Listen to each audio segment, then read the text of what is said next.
very powerful engine, maneuver it to safety. So, correct me if I'm wrong, Mr. Laser, the GE engine, the Gen X series of GE engines are known to be very reliable. Very reliable. They are very reliable and very, very powerful engines. So, I'm only speculating that there were birds that, bird hit that happened. That's about it. I can't think of anything else. This was a major ingestion or, something that caused both engines to stall. Because even in the videos that I've seen, I've not really heard the engines, the togas being introduced or the power of the engines coming into force. So I really can't tell, from this distance, sitting far away as we are, and we really is not fair to speculate beyond that. True. A bird hit, could it result in this kind of an incident? Multiple bird hits could stall the engine. It's about stalling the engine, and this is the most critical phase of flight, takeoff. As we all know, landing and takeoff are the most critical, but takeoff is particularly critical because you could lose complete power as we see as happened here. And the fact that he issued a mayday call, just pushes us towards that conclusion, unless there was catastrophic failure in both engines that we do not know about as yet. Mr. Laser, we were told that the Boeing could actually fly on one engine also, in case there was a bird hit to one. In this early period of flight, is that possible? Well, I don't know if one engine would be able to lift an aircraft with, at this stage of flight with all that load. But be that as it may, it's pretty clear. You can't see the aircraft bank to either side. It's obvious that there seems to be total loss of power in this aircraft. Not from one, possibly both engines. That's what I can surmise from the videos and the data that we've received so far. Yeah, well, I mean, the data, of course, at this instance is very, very sketchy, viewers. We're only getting information that we're reeling that has been confirmed and put out by the authorities in question, because doing anything else would be to hazard misinformation, which is not our intention at all. But the pictures are now quite clear. There are first responders on the scene, a building, as you can see on the right, there's a lot of smoke emanating from that building. Clearly, it's the ATF that is cloaked to that building. Whether there have been people inside that building that have also been affected, we don't know. We have seen bodies and being pulled out of the wreckage. We also have seen people the injured rather, being wheeled into hospital. Obviously, we can't tell you if those are passengers or if there were people on the ground, but the scenes are extremely overwhelming. Let's go straight across to the MOS of Civil Aviation, who has spoken to our network. Let's play that out. Sir, हमसे बात करने के लिए शुक्रिया। मैं जानना चाहता हूं कि अभी फिलहाल वहां की स्थिति क्या है, किस तरीके से सरकार जो है वो मदद कर रही है। जी, अभी तो वहाँ की जो गवर्नमेंट है, स्टेट गवर्नमेंट के साथ हमारे अधिकारी संपर्क में है। राहत बचाव का कार्य भी शुरू हो गया है जी, और हम भी घटनास्थल पे पहुंच रहे हैं। मैं भी थोड़ी देर में वहाँ पे पहुंचूंगा। माननीय HM सर, देश के गृह मंत्री अमित भाई भी वहाँ पे पहुंच रहे हैं। तो अभी सभी स्तर पे कार्रवाई शुरू है, काम शुरू है। और सर, प्राइमरी इन्वेस्टिगेशन में क्या कुछ सामने आया है कि एग्जैक्टली रीजन क्या था? नहीं, अभी तक तो जांच चल रही है। अभी कुछ हम इस पे बात करना उचित नहीं होगा, लेकिन उसकी जांच चल रही है। मैंने अभी भी मिनिस्ट्री में सभी वरिष्ठ अधिकारियों के साथ मैंने मीटिंग भी करी है, लेकिन उसका सामने आएगा एक्चुअली रीजन क्या है, वो सामने भी आएगा। लेकिन अब तो पहला काम हमारा है कि वहाँ के राहत बचाव का कार्य में हमें ध्यान देना है, पहले वो तो काम करना पड़ेगा। मोदी, मुझे ये जानना है कि आंकड़े जो है कैजुअलिटी हो या फिर इंजर्ड हो, उनके अलग अलग आ रहे हैं क्या आपकी तरफ से? नहीं, अभी तो कुल 242 लोग थे जी। 230 उसमें यात्री थे, 12 क्रू मेंबर्स थे। तो अभी तक तो कैजुअलिटी आ रही है सामने। अभी तक कोई ऑफिशियली कैजुअलिटी हम नहीं बोल रहे हैं। सभी जांच भी चल रही है। पहले तो राहत बचाव का काम शुरू है, बाद में उस पर। ये जो फ्लाइट क्रैश हुआ है वो रेसिडेंशियल एरिया में हुआ है, तो क्या वहां पे लोग कितने इंजर्ड हुए या वहां की कैजुअलिटी का कुछ आंकड़ा? वही तो मैंने अभी कहा कि राज्य सरकार के संपर्क में हमारी सभी टीम है वहाँ पे। तो अभी सामने नहीं आ रहा है कि, लेकिन वहाँ भी राहत बचाव का कार्य जो शुरू है उसमें पहले तो इन लोगों को बाहर निकालना है, इनको इमीडिएटली वहाँ पे मेडिकल इमरजेंसी को पहले उनको वहाँ पे हॉस्पिटल में शिफ्ट करना है, मदद करना है। I'm also joined by Captain Kishore Chinta, who is the Chief Pilot of Sirius India Airlines Private Limited. Thanks a lot, Captain Kishore, for joining us. I want to understand from you first, from what we know, within a minute or so of takeoff, this plane has crashed, and it has crashed in a scenario where it seems the pilots were not in control at all. They had already issued a mayday call, and they actually crashed into a building. What do you make of what could have happened?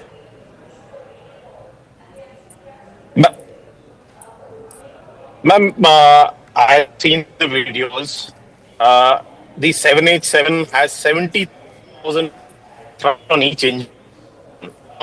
For an airplane like a 787 to go down in a controlled manner like that, either they've lost both the engines, and Ahmedabad per se always has a lot of birds and vultures over there, up to almost 3,000 feet. It's speculation as of now. That either both the engines have to have had some kind of bird ingestion or a compressor stall or something like that for the engines to lose power. Otherwise, with just one engine, also the aircraft can climb out at 400 to 500 feet per minute for a aircraft of that size. I just want to understand from you, these bird ingestion issues that you're talking about, how frequent are they? Bird ingestion are infrequent, but there is always that risk, especially in airfields like Ahmedabad and Baroda and some other airfields. Ahmedabad has historically had bird activity in and around the airfield. So I am not saying that it could have been a bird hit, but the fact that the pilots gave a mayday and we see the aircraft climb to max altitude on flight radar close to 625 feet, which would be about 425 feet off the ground. The airfield elevation is about 200 at Ahmedabad. So they did climb to 425 feet. On the aircraft, they could have engaged autopilot, but it appears to be that they've lost power in both the engines for the aeroplane to have come down in a controlled manner like that. Yes. And because most experts like yourself are suggesting that even loss of one engine should not lead to a crash like this, I want to understand from you, if this was, let's say, a bird-related incident, can it take off both? Can it take out both engines like this so quickly after takeoff, within a minute or so? It is possible, ma'am. Like the United aircraft where Captain Sally Slumberger, went down into the Hudson. It is possible for both the engines to get affected by birds.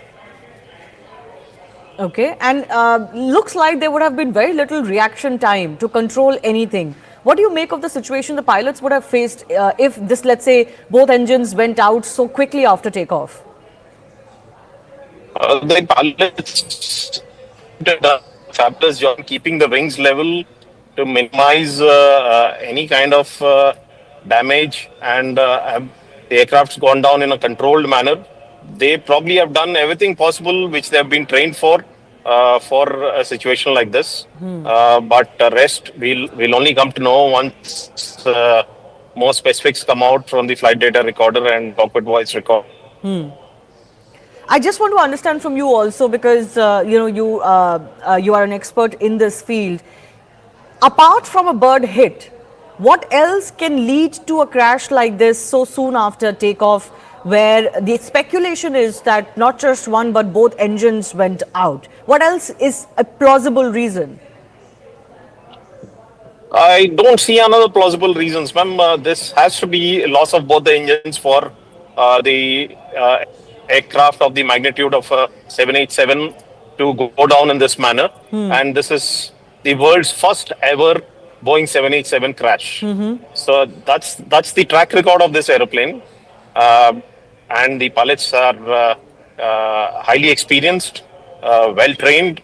So the only probable cause would be loss of power on both the engines, just at the time they were getting airborne. And that's extremely rare, isn't it? It's probably 1 in a million kind of scenario. There's probably nothing anyone could have done in this case. If there was no obstacles immediately after takeoff, probably they could have glided down onto the ground to as minimal damage as possible. But with buildings over there, they seem to have landed on top of one of the under construction buildings. We do not know the damage or the loss of lives on ground, but more details will be coming out as and when the DGCA Aircraft Accident Investigation Bureau brings out details. Just stay with me. Speaking of those buildings that this plane has crashed into, and I'm sure the pilots would have tried to avoid as much as possible, but it looks like they really couldn't avoid crashing into a building. We have information that the flight has crashed into BJMC, which is a hostel where many MBBS students stay. And these are some visuals also that we were running earlier of the hostel, including the canteen, etc., where there is damage because of the impact of this airline crash. And we don't quite yet know what the damage could be as far as students there in the building is concerned. But certainly news is coming in that some of them have been injured, and we hope that they get quick treatment. Praful Patel, former aviation minister, is also joining us over the phone line. Mr. Patel, thanks a lot for your time. Extremely sorry scenes that are coming in from Ahmedabad, and of course news of heavy casualties as well. Very saddened to hear and very distressed at the same time. It's one of the biggest tragedies in our country, and unfortunately, whatever visuals we are able to see on TV, that's all information we have.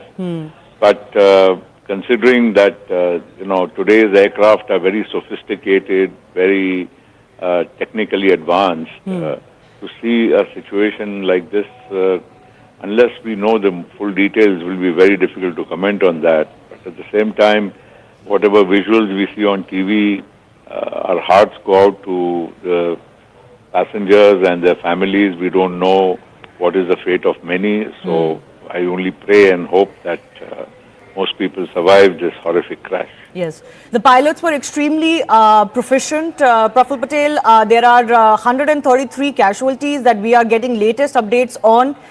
We are hoping that some rescue operations are able to find some injured who can receive some treatment. But many international passengers on board as well, and many countries on alert now, including UK. We are told that as many as 50 plus passengers were from UK. We are also told that former Gujarat Chief Minister, Mr. Rupani, was on board.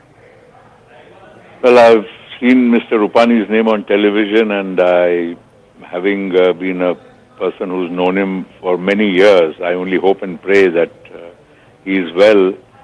At this moment, there is no information about any of the passengers. And of course, as you said, there are many passengers of different nationalities, mostly UK, besides Indians. And I think we really feel very sad, because at the same time, I would like to repeat that today's aircraft are very, very sophisticated.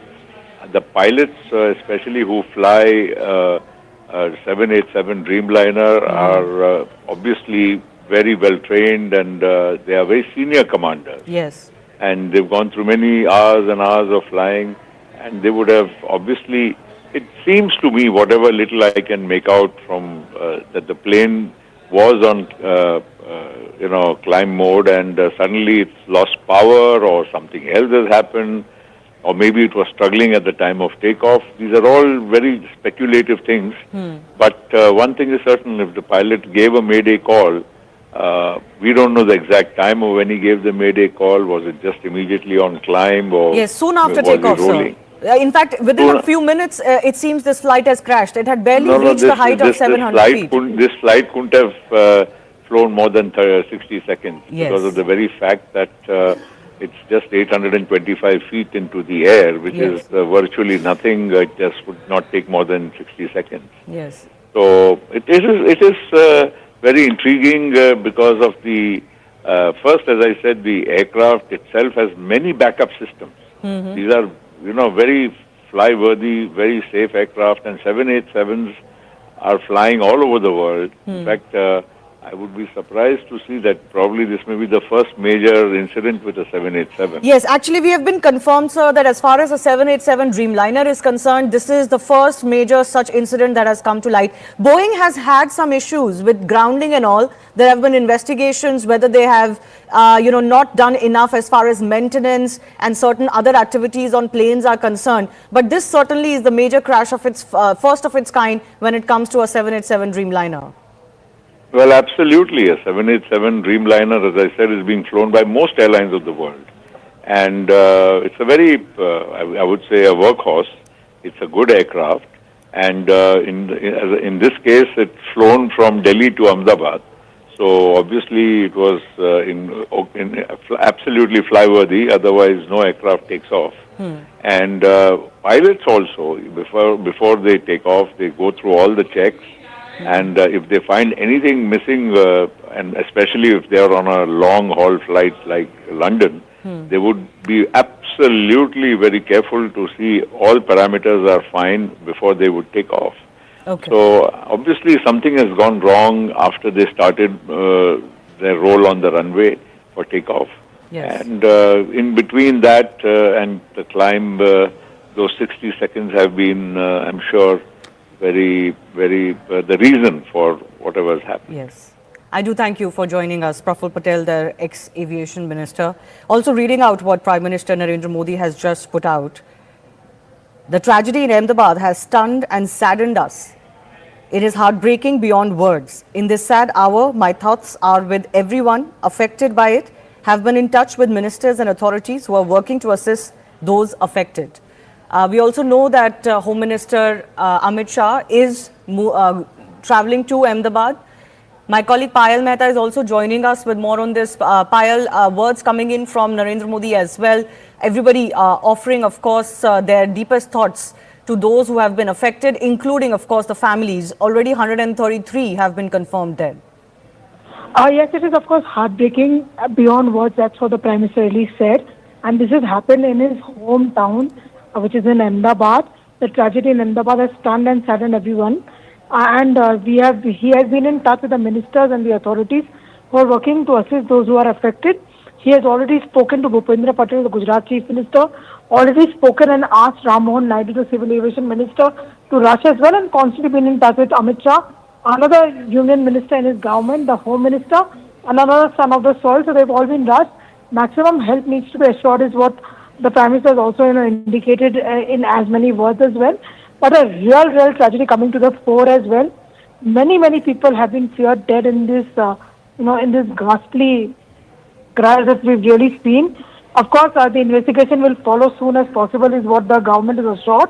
But it's a very heartbreaking moment because many citizens on board Shivani were not just Indian nationals, but foreign nationals as well. But the government of the day has assured that they will get to the bottom of this and understand why this really occurred. But like I said, the Prime Minister joining the nation in expressing his condolences to what has really happened and to the loved ones. One of the biggest aviation crashes in Indian history, and of course certainly the first concerning a Dreamliner. I want to go across to Rajesh Patani, who's an eyewitness to what happened. Rajesh जी, आपने क्या देखा जब ये crash हुआ? आपने क्या देखा? आपको क्या दिखा? ये बताइए. राजेश जी, आपको मेरी आवाज आ रही है?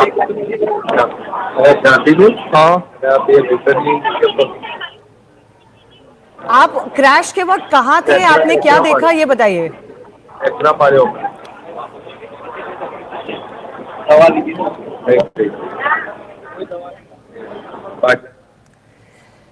Let's try and reconnect. We're trying to get you some more eyewitness accounts, but of course visuals of the crash are on screen, and they show that the flight had barely taken off. Within less than a minute, of course, this flight has crashed. It seems the pilots have lost all control because they couldn't even deviate the flight from a what seems to be a residential area. There was, in fact, a MBBS students' hostel that has come into the path of this crashing airline.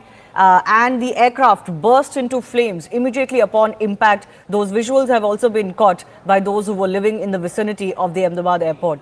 Captain Kishore Chinta continues to be with us. Captain, I want to understand from you, in such a short span of time, if both engines are lost, how much can captains do? How much can the pilots and the crew do in such a situation? What can they do? There's not much the pilots can do other than look for an area where they can crash land the aircraft in the safest possible manner. So in this case, they barely had any height in hand to change the direction of the aircraft anywhere. See, the most prudent thing they could have done was to keep the wings level and glide into a path which is most safe, which would minimize casualties on impact with the ground, rather than having bank on, wherein the risk of the aircraft cartwheeling and more damage and more casualties. So the pilots probably did the most prudent thing, having probably lost power. Okay, and how does this loss of power really happen? What causes it? Loss of power could be either due to bird ingestion, the engine compressors stalling and not producing any more thrust. It would be really unlikely for engines of such magnitude and to lose power for any other reason for a technical defect just after takeoff. It's unheard of. It's those engines with 70,000 pounds of thrust have been tested multiple times, and one of the safest engines in the aviation world. So nothing else could have caused, in my opinion, the loss of power. So this couldn't have been any kind of technical failure, and the most plausible reason you can think of is bird ingestion, but of the kind which took out both engines. Yes, that's, like I said, we can only speculate as of now.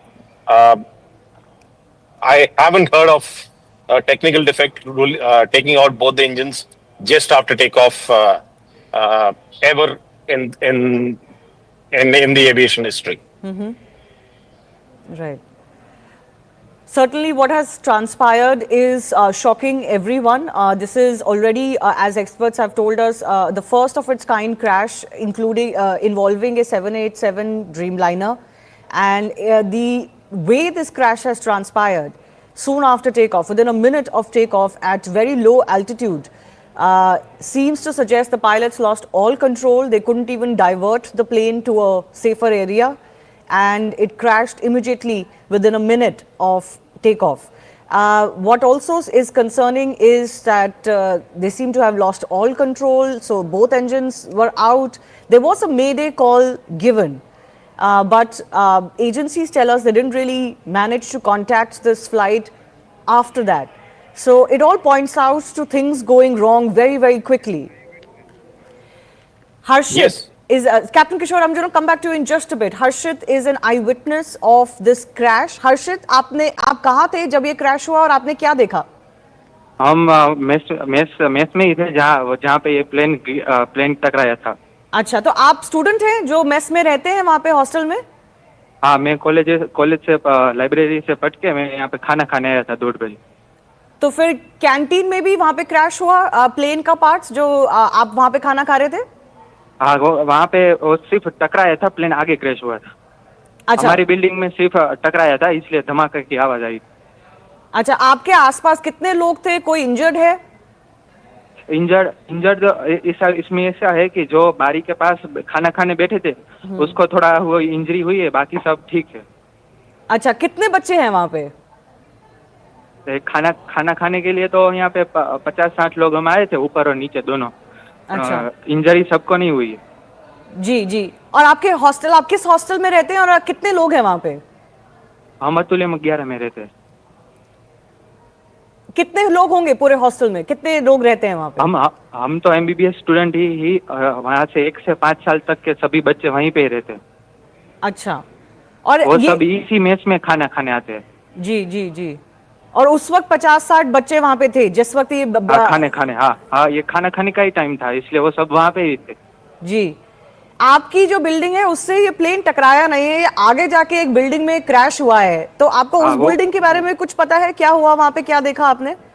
वो अतुल्यम 1, 2 और 3 है, वहाँ पे वो resident doctor रहते हैं सभी। और ये सब मेडिसिटी के क्वार्टर्स ही है जहाँ पे ये प्लेन हादसा हुआ ना कोई। तो जिस बिल्डिंग में क्रैश हुआ वहां पे रेसिडेंट डॉक्टर रहते हैं? हाँ। और उस बिल्डिंग में कितना इम्पैक्ट हुआ है, आपको कुछ जानकारी मिल रही है वहां पे? ना कोई ना, वो नहीं पता है। वो नहीं पता। जी जी। बट आपका जो हॉस्टल है वहां पे सब सेफ है? कुछ लोगों को इंजरी हुई है? हाँ, हॉस्टल से ये मेस थोड़ा 1-2 किलोमीटर दूर है, इसलिए सब बच्चे हॉस्टल से मेस तक चल के खाना खाने जाते हैं, तभी ये सब हुआ। अच्छा, मेस में उस वक्त जो थे वो सेफ हैं, लेकिन हॉस्टल में जाके ये बिल्डिंग में क्रैश हुआ है जहां पे रेसिडेंट डॉक्टर्स रहते हैं। This is also extremely concerning. Harshit, हमसे बात करने के लिए बहुत बहुत धन्यवाद। Let's also listen to some more reactions coming in. लगातार पिछले 2-2.5 घंटे से हमारी टीम उस पर काम कर रही है। हमारी सेक्रेटरी है, डीजीसी है, एआई की टीम में सभी लोग, हमारी विकास की टीम, सभी लोग एक साथ बैठकर वहाँ पे काम कर रहे हैं। और अभी हम डीजीसी है, हमारे सेक्रेटरी और मैं तो हम तो वहाँ पे अभी फिजिकली भी जा रहे हैं।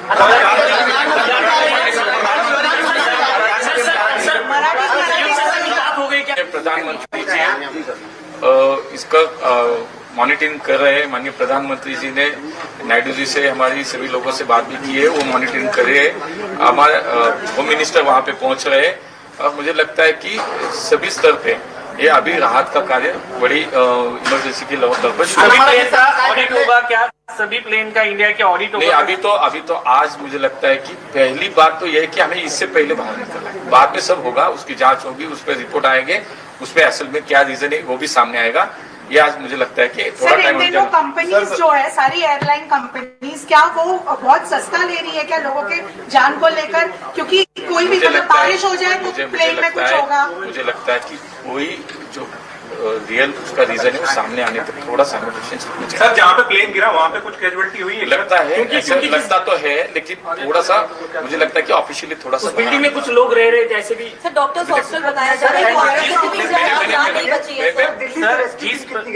नहीं, यहाँ से एनडीआरएफ की टीम भी गई है, वहाँ पे बाकी सेना दल की टीम भी गई है। मुझे लगता है कि सभी जो टीमें हैं सभी लेवल पे वहाँ पे काम शुरू।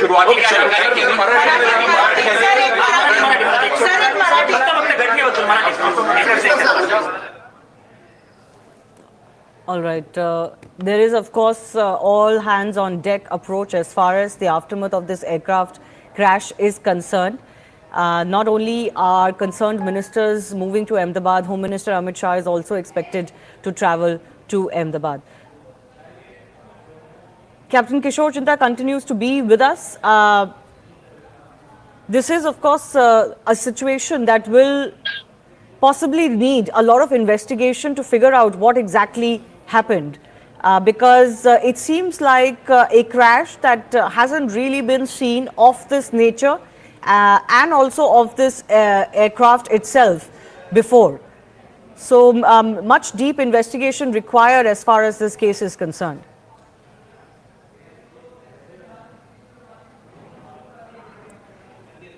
Captain Kishore, can you hear me? Yes, ma'am. Yeah. So the standard procedure of the Aircraft Accident Investigation Bureau, which is already on site, will follow the laid down protocol for fatal accident like this, and I'm sure they will do the due diligence with all possible data that can be collected from the flight data recorder and the cockpit voice recorder and the eyewitness accounts. I'm sure no stone would be left unturned by the AIB inquiry team. I myself have done a fatal accident investigation, and I'm sure the actual cause would come out in due course of time.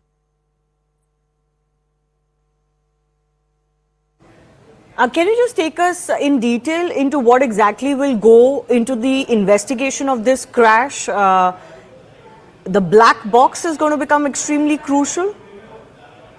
Yes, ma'am. The flight data recorder and the cockpit voice recorder are manufactured to withstand crashes of this magnitude, and they will be recovered in due course of time, and they would be analyzed. All the data from the crash will be analyzed by the Aircraft Accident Investigation Bureau team. They will piece together every single aspect of the flight path and the possible causes of why and what happened, whether it was loss of power, whether it was a technical defect. Everything will be there in the flight data recorder, and they will be analyzing that, and they will analyze the flight path of the aeroplane based on the data available, and the Mayday call will be recorded on the CVR as well as the ATC transcript of the radio transmissions which they received. All this will be correlated, and then the inquiry team will piece together their facts and figures and come out with the conclusion on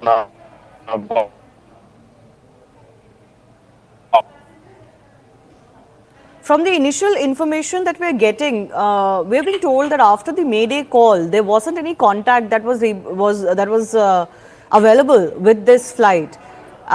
What could have happened to make it unavailable? Captain Kishore, I want to understand from you, if there is loss of power, does that mean that all communication also goes away?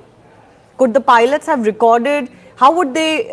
How would we know if this was a bird ingestion? Can the investigation of the remaining parts establish that? Will there be something recorded from the cockpit that can establish that?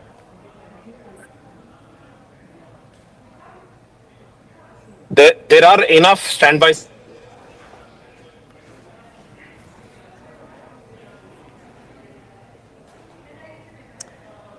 We're losing that link with Captain Kishore Chinta. We'll try and get a better one. But this is, of course, a horrible crash that has come to light. It has really raised alarms as far as the nature of this crash is concerned. 230 passengers on board, 12 crew, including 2 pilots.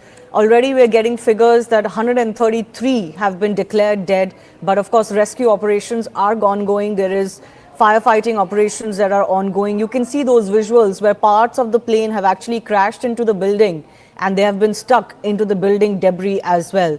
My colleague Payal also continues to join us. Payal, more updates coming in from your end. What all do we know about the efforts that are ongoing? Plus, who all is expected in Ahmedabad? We've just learned that Civil Aviation Minister of State Muralidhar Mahol, the DGCA team, and of course Civil Aviation Secretary Mr. Sameer Sinha, they're all being rushed to Ahmedabad also to be alongside Ram Mohan Naidu, Amit Shah and the others as well, and go into a thorough inquiry mode as far as this was concerned into the entire matter. And we're given to understand that they're currently on their way to Ahmedabad, and they will also be, joining the team and joining the rescue and relief operation as far as this is really concerned, because it's an all hands on the deck approach that Prime Minister Narendra Modi really spoke about. Shivani, it is of course a very, very tragic episode which has come to the fore, and therefore Mr. Muralidhar Mahol, the Minister of State for Civil Aviation, along with the entire team from DGCA, the Civil Aviation Secretary, and the other technical officers are also being rushed to Ahmedabad just as we speak. Yes. This is a crash that has really, in aviation history, experts point out, Payal, that this is definitely one of the worst crashes we have seen, and also given the aircraft involved and the nature of the crash, but also in India's history, this is one of the worst aviation tragedies we've seen. Well, absolutely. Nobody ever is prepared, for something like this as well. But what really led to this crash? What were the technicalities involved? We will only know once the GCA team reaches there, the investigation team reaches there, and they find a black box that, Anvit was speaking about a little while ago. and only then will we know what really led to the crash, because it is really important to understand what led to the failure and what led to this tragedy within probably 40 to 50 seconds of the pilot, reaching out to the ATC. So obviously, all of these things are going to be there, but as of now, the most important thing is to in fact ensure maximum rescue and relief operation. Therefore, all hands on the deck. Whether it's the Gujarat administration, the Gujarat Chief Minister, the Gujarat Home Minister, Union Home Minister, who is also a son of the soil. Ram Mohan Naidu also currently on his way. He's a civil aviation minister, and so is Muralidhar Mahol. Updates that we're getting, Payal, also tell us that the railways have also decided to operate certain special trains to and from Ahmedabad. Anything more you're learning on that? Special trains are going to be in place for passengers to fly either from there to Mumbai or to Delhi, because currently the airport at Ahmedabad stands shut as well. A lot of international flights are also likely to be diverted to other locations as well. So preparing for that, Ashwini Vaishnav, the Union Railways Minister, has just put out a series of tweets, essentially speaking about the kind of work that has to be done. And even if medical teams have to be rushed from nearby locations, the railways will also be putting in their maximum efforts as far as this is concerned. And again, like I said, it is an all hands on the deck approach that the Union government is adopting over here, because nothing more valuable than human lives being lost over here. So, Payal, you're reporting that MOS Civil Aviation and DGCA Chief, Civil Aviation Secretary, all being rushed to Ahmedabad. They're about to reach the Delhi airport. But these are, of course, going to be special flights, isn't it? Because as you're mentioning, the Ahmedabad airport has been shut for civil activity as we speak. We're also getting updates that the Gujarat Chief Minister has reached the civil hospital where most of the dead are being taken. Most of the people or the dead bodies that have been taken there have I believe been declared dead on arrival. So not many survivors so far, but we're hoping for some good news as rescue and relief operations continue. But this is also going to be a huge challenge on ground. Those are some of the visuals coming in from on ground as well, Payal. Huge challenge on ground to ensure or to try to race against time to see if you can find any survivors. Absolutely. Like I said, that no country can ever be prepared for a tragedy like this, while all hands on the deck approach, and therefore the Civil Aviation Ministry has put all the resources together. The civil administration has also put in all these efforts together. Appeal is being made to all the citizens saying that do not rush to the airport or do not crowd around these areas. Make sure that we are able to get a green corridor in place should we need to rush somebody for medical emergency. Given the fact that, there are also the building on which the aircraft really fell also had some doctors who are housed over there. Yes. As well, so obviously the number of casualties are likely to go up. As far as Mr. Mahal is also concerned, it is pretty possible that he might just be on that flight with Union Home Minister Amit Shah. He's also Mr. Amit Shah's, MOS in the Ministry of Cooperation. So obviously he's been rushed. He was at the Civil Aviation Ministry just a short while ago. He's just been asked to rush from there immediately, along with all the officials as well. So obviously that is something which the government of India is looking to do to make sure that maximum efforts are there on ground. Yeah. A high-level meeting has in fact been held at the Civil Aviation Ministry. Secretary and DGCA officials have attended. All of them have now been directed to move to Ahmedabad as well. Let me also go across to Mr. Sivaraman, who's formerly with the DGCA, joining us. Sir, your first thoughts on this massive tragedy? It seems like one of the worst airplane crashes, not just in India, but worldwide as well. Yeah, I agree with you. First of all, my condolences to all those people who have lost their lives, and I pray for the recovery of any injured in this crash. It is really surprising to me also because I have seen a couple of accidents in my career as DGCA, investigated some of them, and also seen other accidents outside India. This is really strange because the aircraft had taken off normally, and at 800 feet it started going down flat. Which means it had lost its lift. I mean, that's what I can guess only because I am not an expert in this area, neither am I a great pilot or an engineer. But however, it seems after the first Mayday call, the pilot could not communicate with the ATC, which means a lot of things could have happened inside the aircraft, might have been filled with smoke, or the pilot would have been unconscious. Nobody knows what has happened. Because normally this is a very, very fine aircraft and very few crashes like this have taken place. And that too immediately after takeoff. Even if one engine had failed, the pilots are quite competent to handle it. And as it had taken off after 800 feet, he could have very well handled it. If both the engines are also failed, it would have been possible for him to land it. But quite possible that the plane did not have any lift at all for him to maneuver it to some space where he could have landed. One should not make any wild guesses. I'm reasonably certain that how they would be able to recover the black box, the CVR, and moreover, this aircraft can transmit its engine parameters to the ground. And I'm sure Air India would have set up these facilities. Similarly, the DFDR, which records all the flight data, they could have also been transmitted to the ground.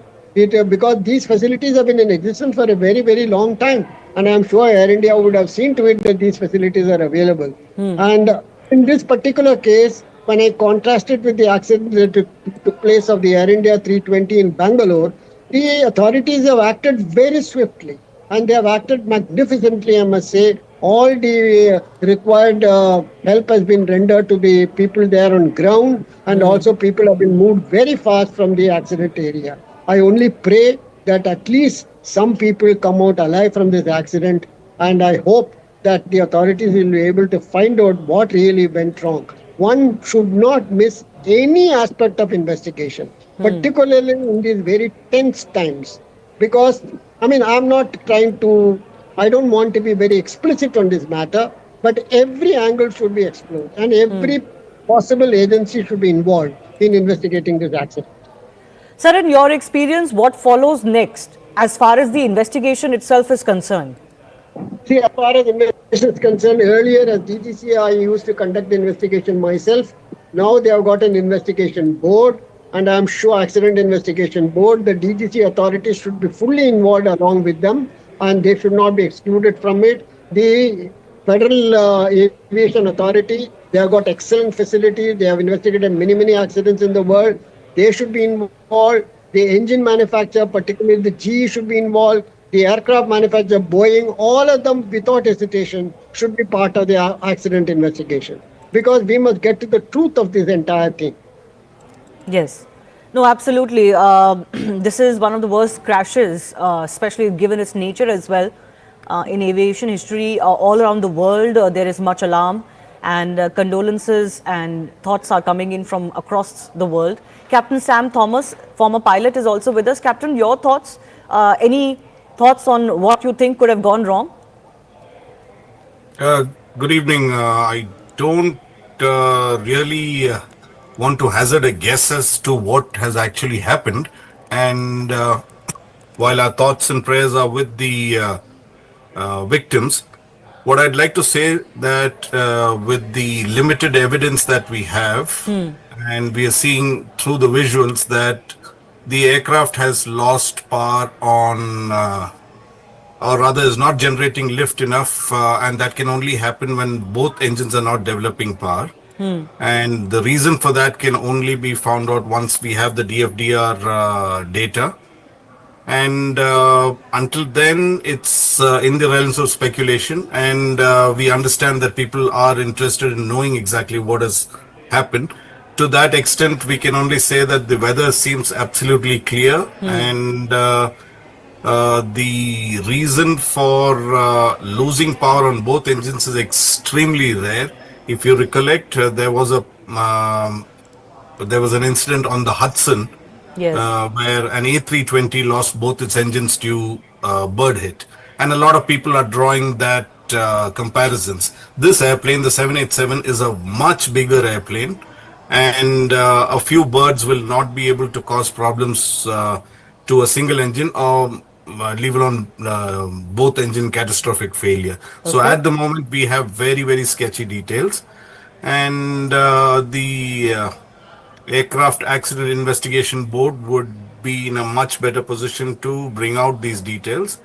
And at the moment, the incoming details that we have is that both the engines did not develop sufficient power. Yes. I'm going to come to you on that issue of how both engines can go out, because that's extremely rare. That doesn't really happen. And that is really raising alarm here. But we also have a video that has been shot by one of the passengers. I'm told a British passenger who was on board before the crash. Let's just play that out.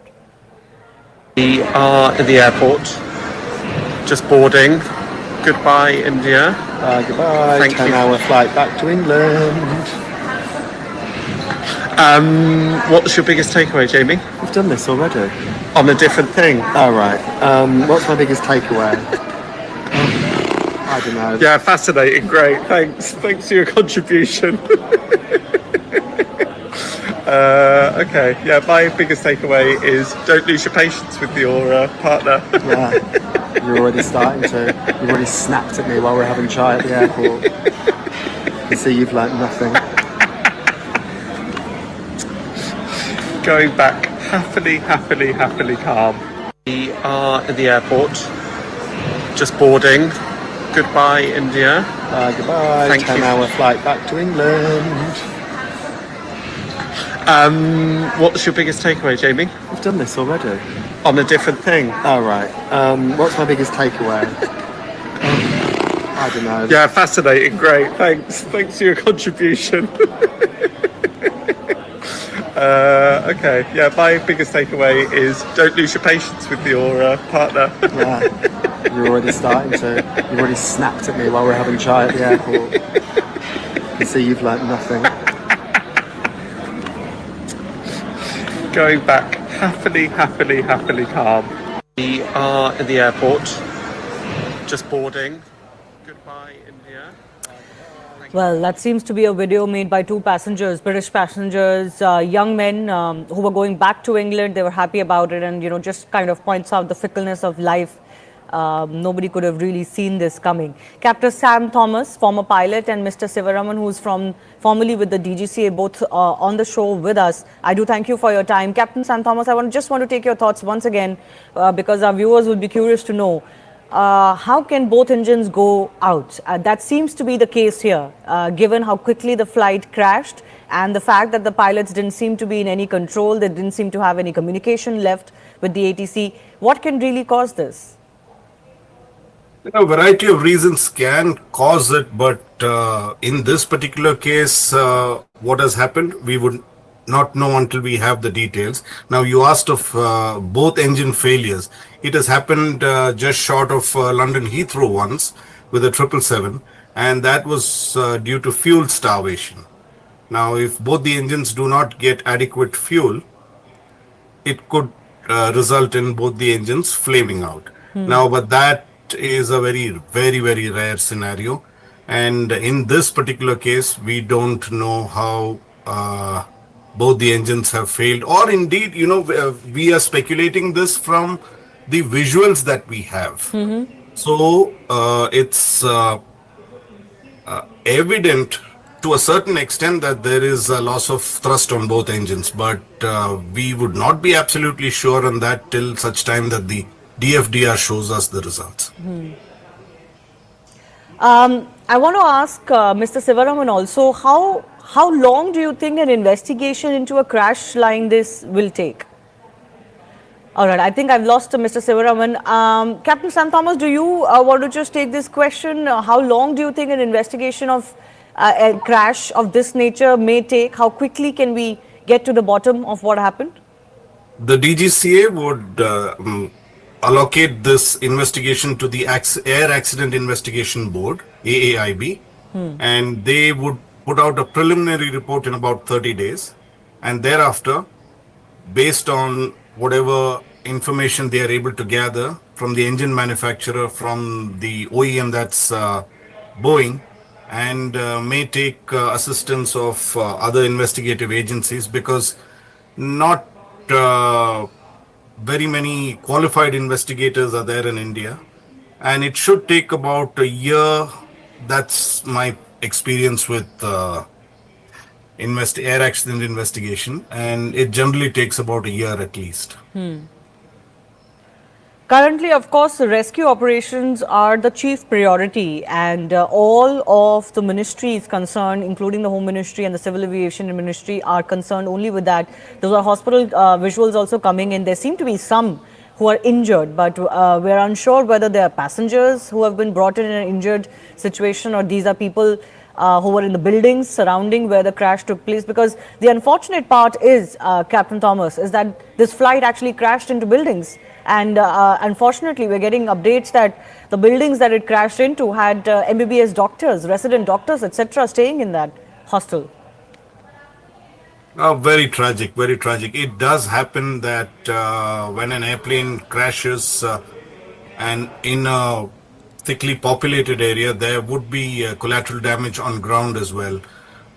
It's very, very unfortunate, and unfortunately, that is the nature of the beast, and very little we can do about it, except extend, the hospital services to the injured and minimize whatever damage that has already occurred by providing proper medical assistance timely.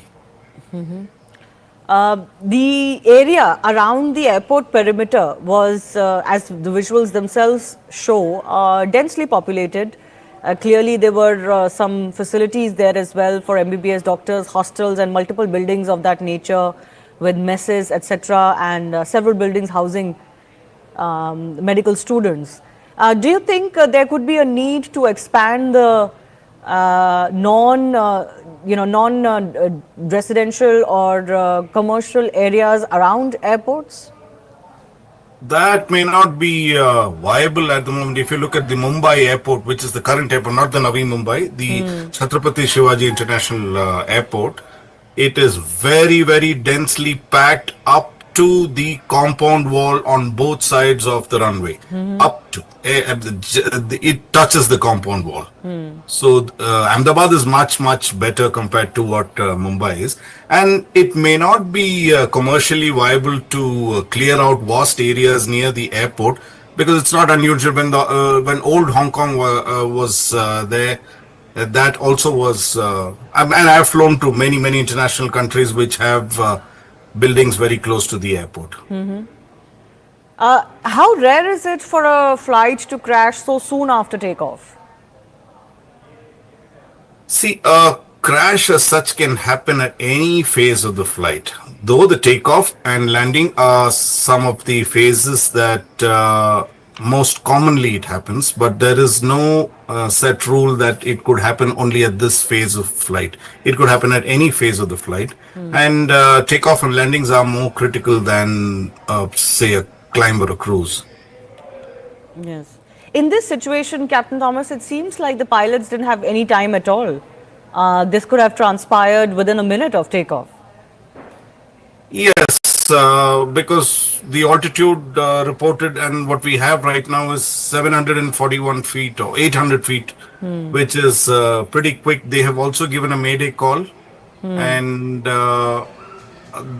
actually there is very little time to do. If you've lost both engines, there is very little you can do, and the more you try to deviate from the path, the faster you're going to stall. So what they have done from the visuals seems to be the only choice that they had and the only natural way to do it. Losing both engines so soon after takeoff, we were being told that this flight, of course, the airplane had no issues. It had flown earlier today. It had reached Ahmedabad and was onward to London. There didn't seem to be any problems. Any guesses as to, how, apart from, let's say, bird ingestion issues, what else could cause this so quickly? I mean, our business, you really don't hazard a guess, because then we lose face within the community. So, because that is not something that is done. I understand. But any technicalities that could come into play here? Very difficult to say, ma'am. It's how to lose both engines. I can't recollect. I mean, except for the Hudson landing and the Heathrow, I think in the history of aviation, we've had very, very few dual engine failures. So there is not sufficient data to point to the fact that, this could cause, of course, fuel starvation or fuel that is contaminated is one of the reasons. But other than that, I don't know anything else that could bring down both engines, that too of a 787. Yes, and you know, this is why whatever experts we're speaking to, Captain, we're asking the same question and again, because the nature of the crash is raising alarm, isn't it? So soon after takeoff, even though takeoffs are sensitive, but losing both engines, you know, crashing into a building, and literally no time that had elapsed for a flight that was clearly deemed to be fit. There were no issues with the airplane that had come to light. Earlier, I was speaking to a captain who pointed out that around this airport, there are many bird-related issues. Is that the only plausible reason that comes to mind? I do understand. I have operated to Ahmedabad several times and there is a bird issue, but once again, you would need very large birds and a large number of birds to put both the engines off. Which is very, very unlikely. I know all over India we have a bird problem. That's in Bangalore we have a bird problem, but not significant enough to affect the engines of a 787. These are very big engines, very reliable engines. Even if you were to hit a bird, it will ingest it and throw it out pretty quickly. Right. We're also playing out those visuals that are coming in of the Chief Minister having reached the civil hospital. Major focus right now is on getting help on ground, both at the crash site and also, of course, as far as medical facilities are concerned. We're getting to know from CRPF that about 150 personnel are involved in rescue operations. And we're also getting to know that some operations have begun, in fact, at the Ahmedabad airport. SpiceJet, one of the airline operators, have put out a tweet saying that operations have resumed. Passengers are advised to check their flight status regularly via their website. So we were being told earlier that till 5 p.m. there would be a cancellation of all airport activity, given the nature of this attack having, the nature of this crash having taken place so close to the airport premises.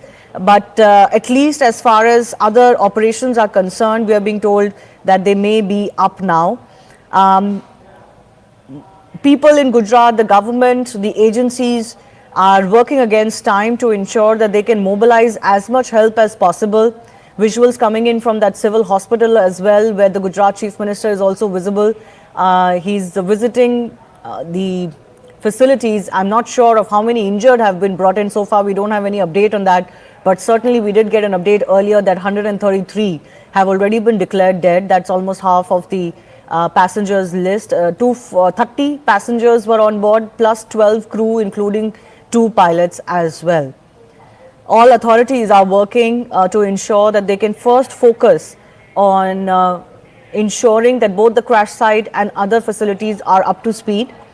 BSF has also pushed 2 teams. CRPF Rapid Action Force 100 personnel have been sent, and from Group Center in Gandhinagar 50 personnel have been told to reach Ahmedabad.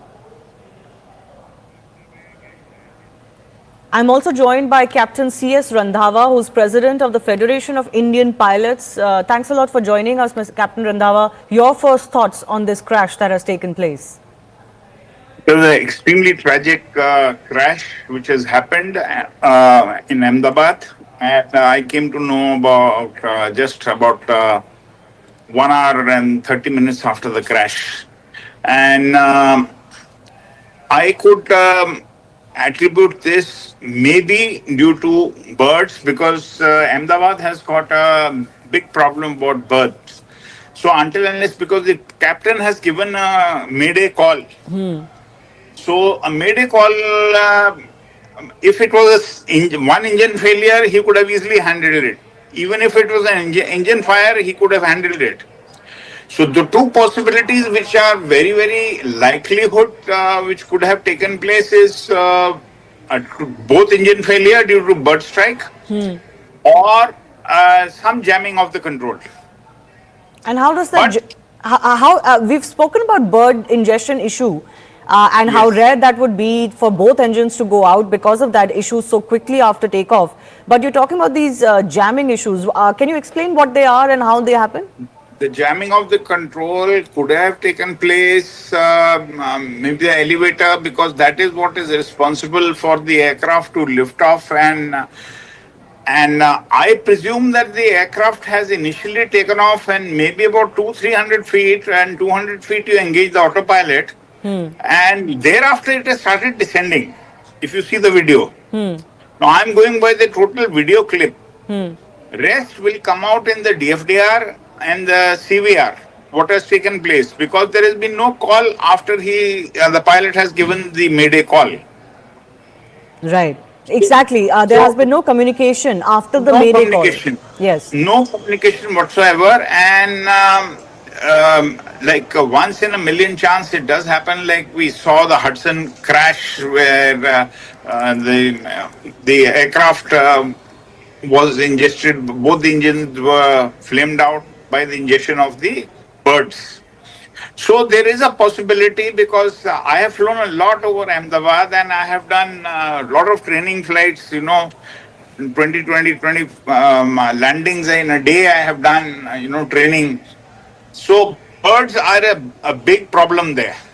There is no doubt about it. So I foresee a very high chance of both engine failure. That's what most experts are pointing out to, that we have spoken. Yes. But even that is extremely rare, isn't it? Both engines just don't go off. Yes, it is a very rare possibility, but possible. In aviation, sometimes things happen the first time. Because it's not an old machine. It's a new aircraft, maybe about 7, 8 years old, and a technical fault like this has never taken place on. I have flown the 777 and of course on the 787 also I was converted. So these aircraft are unlikely to have such problems. Till now in the world, they have had no problem on the 787 and the 777s. Yeah.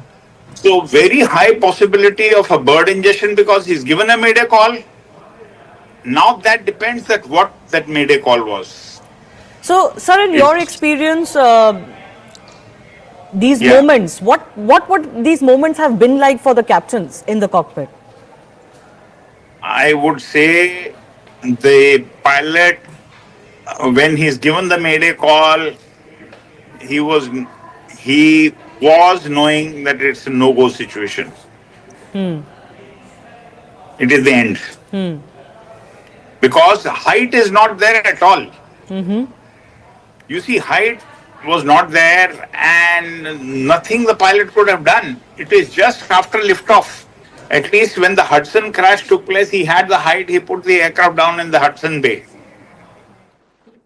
But in this case, he had no, I don't think he had any control, and the aircraft has just gone on the takeoff path and outside the perimeter, that's gone and crashed in the populated area. Very unfortunate, Captain Randhawa. Thank you very much for speaking to us. Very, very unfortunate situation there, viewers. What a tragedy to be covering. It's completely, the heart sinks every time you see those pictures. I'm joined by Praful Patel, former Union Aviation Minister. Mr. Patel, this has happened in Ahmedabad.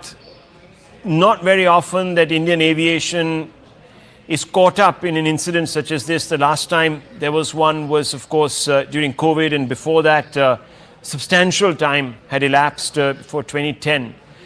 What are your first thoughts when you see some of these pictures, Mr. Patel, and a comment generally on Indian aviation, safety protocols in Indian aviation? I'm very shocked and distressed and very sad that such an incident has taken place. And you're right, after many years, it's not very often that we see such tragic incidents in Indian aviation.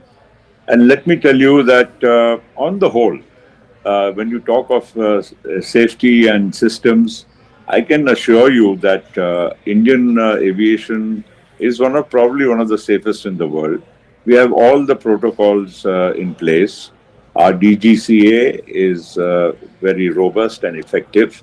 And to find, to pick holes into our ability to manage Indian aviation would be very unfair. And I always say this, and I repeat, that aviation is either 100% or zero. There's nothing like 99.9% in aviation. And therefore, in this case also, look at the aircraft. It arrived from Ahmedabad from Delhi. Obviously, it flew without any issue. And to take a 9.5-hour journey from Ahmedabad to London, obviously the pilots would have done all the pre-flight checks. And no pilot is foolish enough to take off if he is not satisfied. The captain per se in this aircraft would have also had thousands and thousands of hours of command. And a 787 and today's aircraft per se are very robust, fail-safe. They have many backup systems. And to really think what went wrong, I would be hazarding a guess, which would not be fair. But the point here is the aircraft did go on a takeoff roll. And between the time the wheels went up and the time it crashed, probably the time frame would have been almost only about 60 seconds or so, because you can't go to 800 feet and crash and it be within the time span is only 60 seconds. Now he's already given a mayday call. Now I don't know what exactly went wrong. It will be again hazarding a guess, which would be unfair. The only thing which can be ascertained is now, since the aircraft has fallen just a few 100 meters from the airport and in the BJ Medical Complex, therefore, to retrieve the black box and the other equipment would be also, quite simple. We would be able to ascertain only after that. Let me tell you one more thing. In today's aircraft, they are very sophisticated.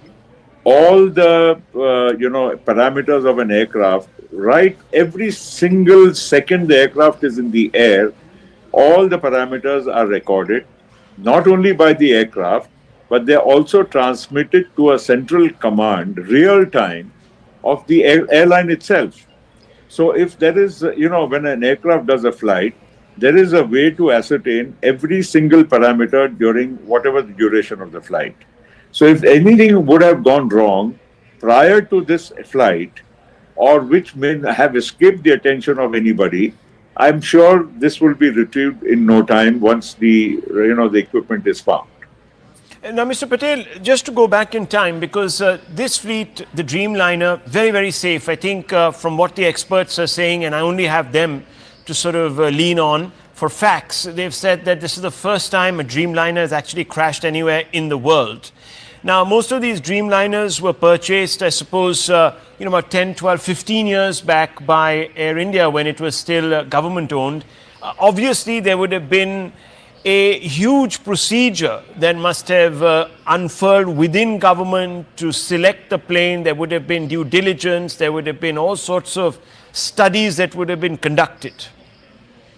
Well, most certainly. I mean, first, the procedure itself in government is a very robust procedure. Goes through several layers. And ultimately, the basic selection of aircraft is done only on technical parameters. Because, the airline, requires a certain type of aircraft for certain, lengths of the flights. You want to go to the US, you want to go to the European countries, or to, 8-hour flights, 12-hour flights, and so on. And the kind of configuration you want. Let me also tell you that the Dreamliner, at the time it was ordered, was one of the most sophisticated, advanced fly-by-wire aircraft which was going to be produced. And it was ordered by probably most major airlines in the world, Air India also being one of the early ones. And to now even discuss it would be unfair, because after this particular aircraft itself, which has crashed, had been flying for almost 11 years. And if you see any major airline in the world, and if you go at any moment of time, there would be more than 1,000 787s up and flying any part of the world. So I'm sure when, of course, the orders are placed, every other parameter is also examined. And of course, it is the airline's requirement which primarily drives what is the choice of aircraft. Let me also remind you that in the world for wide body, you only have two aircraft manufacturers. You have a Boeing and an Airbus, and the comparable aircraft are a 350 for the Airbus or a 787 Dreamliner for Boeing. So it's not really that we are ending up, with too many choices. And let me be honest, whether it's a Boeing 787 or an A350 of Airbus, technically, technologically, they would all be on par in terms of efficiency. So it's a minor thing between one and the other. But the fact of the matter is, all the machines flying today, irrespective of this type of aircraft, are very, very robust and sound. And every aircraft has backup after backup. I don't think, of course, the pilot's efficiency, his knowledge, his presence of mind is the most important factor in any aircraft flying. But even technically, an aircraft, is so designed that it can overtake a lot of functions which a human, mind and hand cannot, perform in the shortest possible time. So the response time of an aircraft, its systems are very, very robust.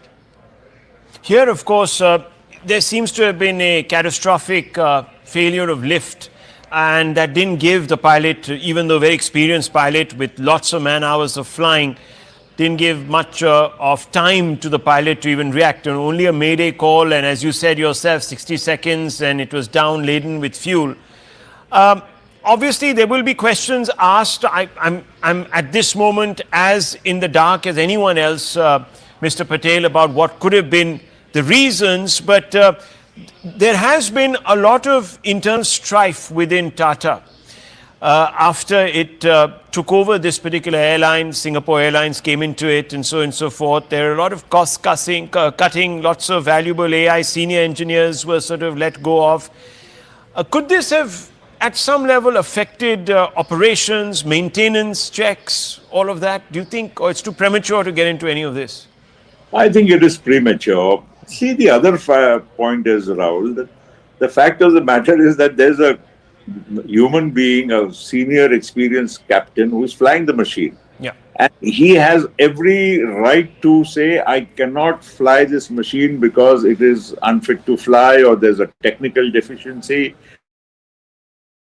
And if there was one, he wouldn't have done it himself. Yes. So I think it's hazarding a little bit of a wild guess. Yes, but I would also like to say that, the maintenance of Air India compares to the best anywhere in the world.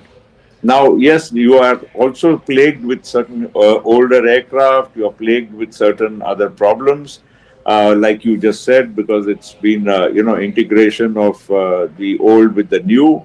But that does not come into the way of the safety of the aircraft per se. And I would therefore say, and I can also say with a lot of sense of confidence, that Indian aviation checks and balances of the DGCA and other, the airline also has its own manual. The airline also has its own SOPs.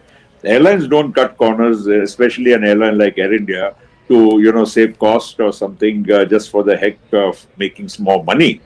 I would say that Air India as an airline has its own SOPs put very, very strongly in place. And again, this commander, or many of the commanders, or most of the commanders, I would say, flying a 787 have so many thousands and thousands of hours of pilot in command that they know the aircraft inside out. They know everything what needs to be done, and I don't think an aircraft flying to London on a 9.5-hour flight would have taken off without the proper pre-flight checks by the captain or his second in command. What would you now say in the aftermath to passengers? Remember, the aviation sector was really, really coming back after COVID, the disruption of COVID, one of the hardest hit sectors, as we know. But it's really bounced back. We have record number of flights, record number of airports opening across the country. I am sure for a few days there's going to be some consternation, maybe even a little bit of apprehension in the minds of a large number of passengers, civilians, customers, etc. What's your message to them? Well, my message is that, very sad and tragic. I'm sure people do get shaken up when they see such, visuals on their screen.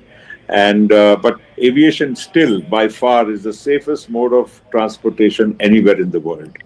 And if you consider the accident to the number of flights ratio, I think it will be far, far, far, safer than any other public transport. So let's not panic.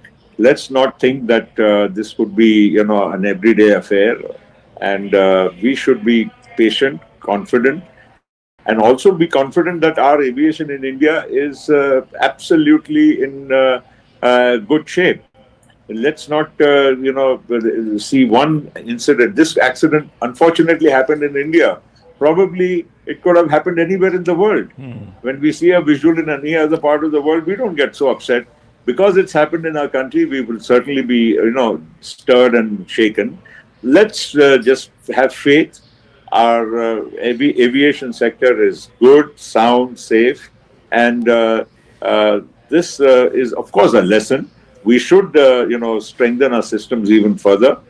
And we should learn from some things. If at all, the inquiry, once it's complete, will, throw up some definitely revelation as to what has happened. So we should be, concerned, but we shouldn't be scared, and we shouldn't, stop flying or reduce our flying, or every time you fly, you start praying to God. Of course, we pray otherwise, but we don't have to worry about safety and pray.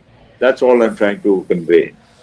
Right, Mr. Patel. On that note, thank you very much for speaking to us as we pray, of course, for those who were in harm's way. You're seeing that building. Thank you, Mr. Patel, very much for speaking to me. My thoughts and prayers yes. are with everybody. Thank you very much. Thank you very much. You see that visual on the left of your screens, viewers? That's the tail of the plane that has crashed through a hostel attached to a medical college just outside the perimeter wall of this particular airport in Ahmedabad, the Sardar Vallabhbhai Patel International Airport.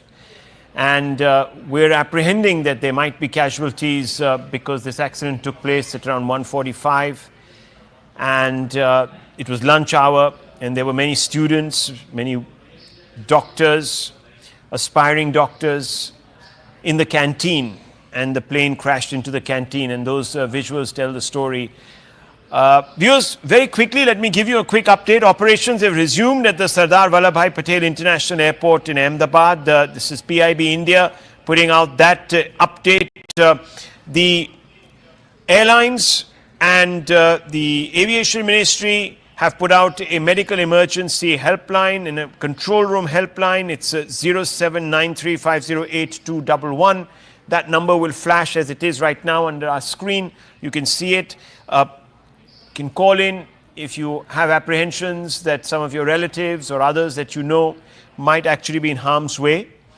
I want very quickly to give you a quick overview, viewers, as we continue our coverage. The RPF disaster management team, headed by ASC and ADI plus 6 staff, along with hospital team, 6 doctors, 20 staff and 7 ambulance, rendering all possible help in rescue operation in the tragic Air India flight crash at Ahmedabad. We don't still know if there have been any survivors.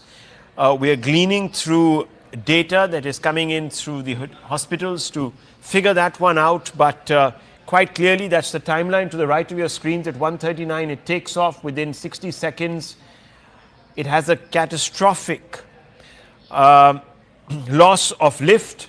The plane goes down, goes crashing into a building which was attached to a hospital, education institution, goes straight into that building. The building itself is covered by ATF. The plane was loaded with ATF because, as you know, it was taking off to travel to Gatwick Airport in London, or the extremities of London.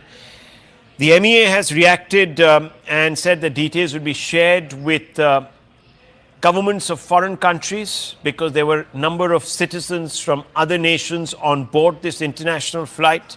Air India chairman N. Chandrasekaran is likely to reach Ahmedabad tonight. That's what we're being told. Large number of residents, we're being told, are also feared dead after the aircraft crashed into the Atulyam super speciality doctor's residence At the time of the incident, around 200 people were residing in the building, the 94 flats there, and you can see the absolutely charred super frame of that building after the plane dived into it, completely losing control. There was a mayday call that was issued by the pilots before the ATC could even sort of respond. The plane went down in that ball of fire. We're also being told that the Ahmedabad airport that had been shut down has now been reopened, and flight safety protocols are being followed with utmost care. There are also directions that have gone out to prevent people when they take off, take photographs. So you won't be allowed to do all of that because clearly the flight path. Let me go across to Payal for more updates. We're told that Union Home Minister Mr. Amit Shah will be landing there forthwith. Payal, what are the updates? As far as the Ahmedabad airport is concerned, Rahul, is one of the busiest airports in Gujarat because not only does it have so many domestic flights coming, it's a busy destination as far as businesses are concerned, but it also has a lot of international connectivity as well. But that airport is being opened up, in a calibrated manner, so passengers have been requested that they should check the timings of the flight, etc., and only then move to the airport. As far as the Union Home Minister is concerned, he is expected to reach there in some time, and the Civil Aviation Minister Ram Mohan Naidu is also expected to reach anywhere between 5:30 and 6 p.m. And just a short while ago, Muralidhar Mohal, the Minister of State for Civil Aviation, along with all the DGC officials, along with the Civil Aviation Secretary Mrs. Samir Sinha, they are all on board, so they should also be landing in Ahmedabad in a couple of hours as well. And this flight of happiness and hope, has turned into a flight of tragedy for so many people, who were looking to go back to their homes, especially the foreign nationals, and to many as well. So, our hearts really go out to these people. But, like I said, the government of the day has said that they'll get to the bottom of this, and nobody who is involved with any negligence whatsoever will be spared is what we're given to understand. But yes, flights are going to be resuming in a calibrated manner, and therefore all kind of numbers, whether it's medical emergency numbers or new numbers concerning finding the loved ones even at hospitals, etc., have been put out by the civil administration. Bhupendra Patel, the Chief Minister, was at the civil hospital just a short while ago. So all hands on the deck approach, Rahul. Absolutely. There are also more updates that are coming in, viewers, as we scroll through the news updates that are coming up on my screen here. We're also being told that the Air India has called upon the authorities to investigate and ensure that all examinations, forensic examinations of the crash site, etc., are conducted utmost. We're also being told that Air India management officials have held meetings with DGCA staff. Air India has been asked to submit the health report of all their aircrafts. There are also some pictures that make the heart really weak coming in from inside the mess of the hostel where the plane crashed. Devastating scenes there. One just hopes that the casualty figures are not as high as what appears from the scene of devastation. We're being told that former Chief Minister of Gujarat, Mr. Rupani, was on board. We don't still know whether he has survived this or he's injured. We have no updates really on his well-being, but he was a former Chief Minister of Gujarat from 2016 to 2021, State President of Gujarat. When his name was declared as the Chief Minister, he took over from Anandiben Patel, Miss Anandiben Patel, former MP from the Rajya Sabha and a two-time MLA, hailed from Rajkot West, came from an influential Jain community. He didn't fight the 2022 Assembly poll, citing his wish to step back from electoral politics. He was currently in charge of Punjab for the BJP and was on his way to England and was aboard that flight. There are pictures also coming in of the ill-fated crew of this flight, and we're told that there were at least 10 crew members on board this flight from different parts of the country.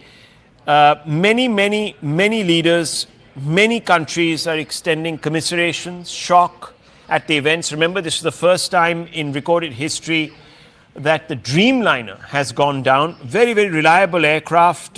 Many people are convinced that this aircraft could not have suffered the failures that are being attributed to it. But viewers, as we know, one can't give in to speculation. This is an extremely, extremely sensitive situation right now, and therefore one cannot hazard any information on what could have gone wrong in a speculative way. There are, we're being told now, no survivors of this crash, but we are going to not take that at face value till the authorities come out and give us some sort of a confirmation. But Payal, it does seem that the outlook is not good.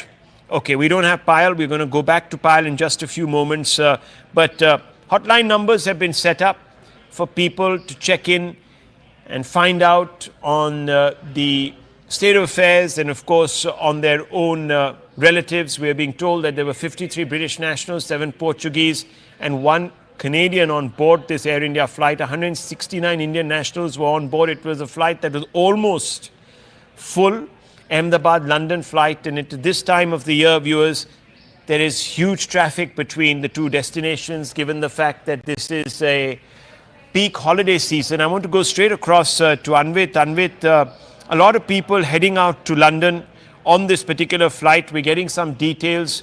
We're being told unofficially that the possibility of survivors is very, very slim. What's the update that you're getting?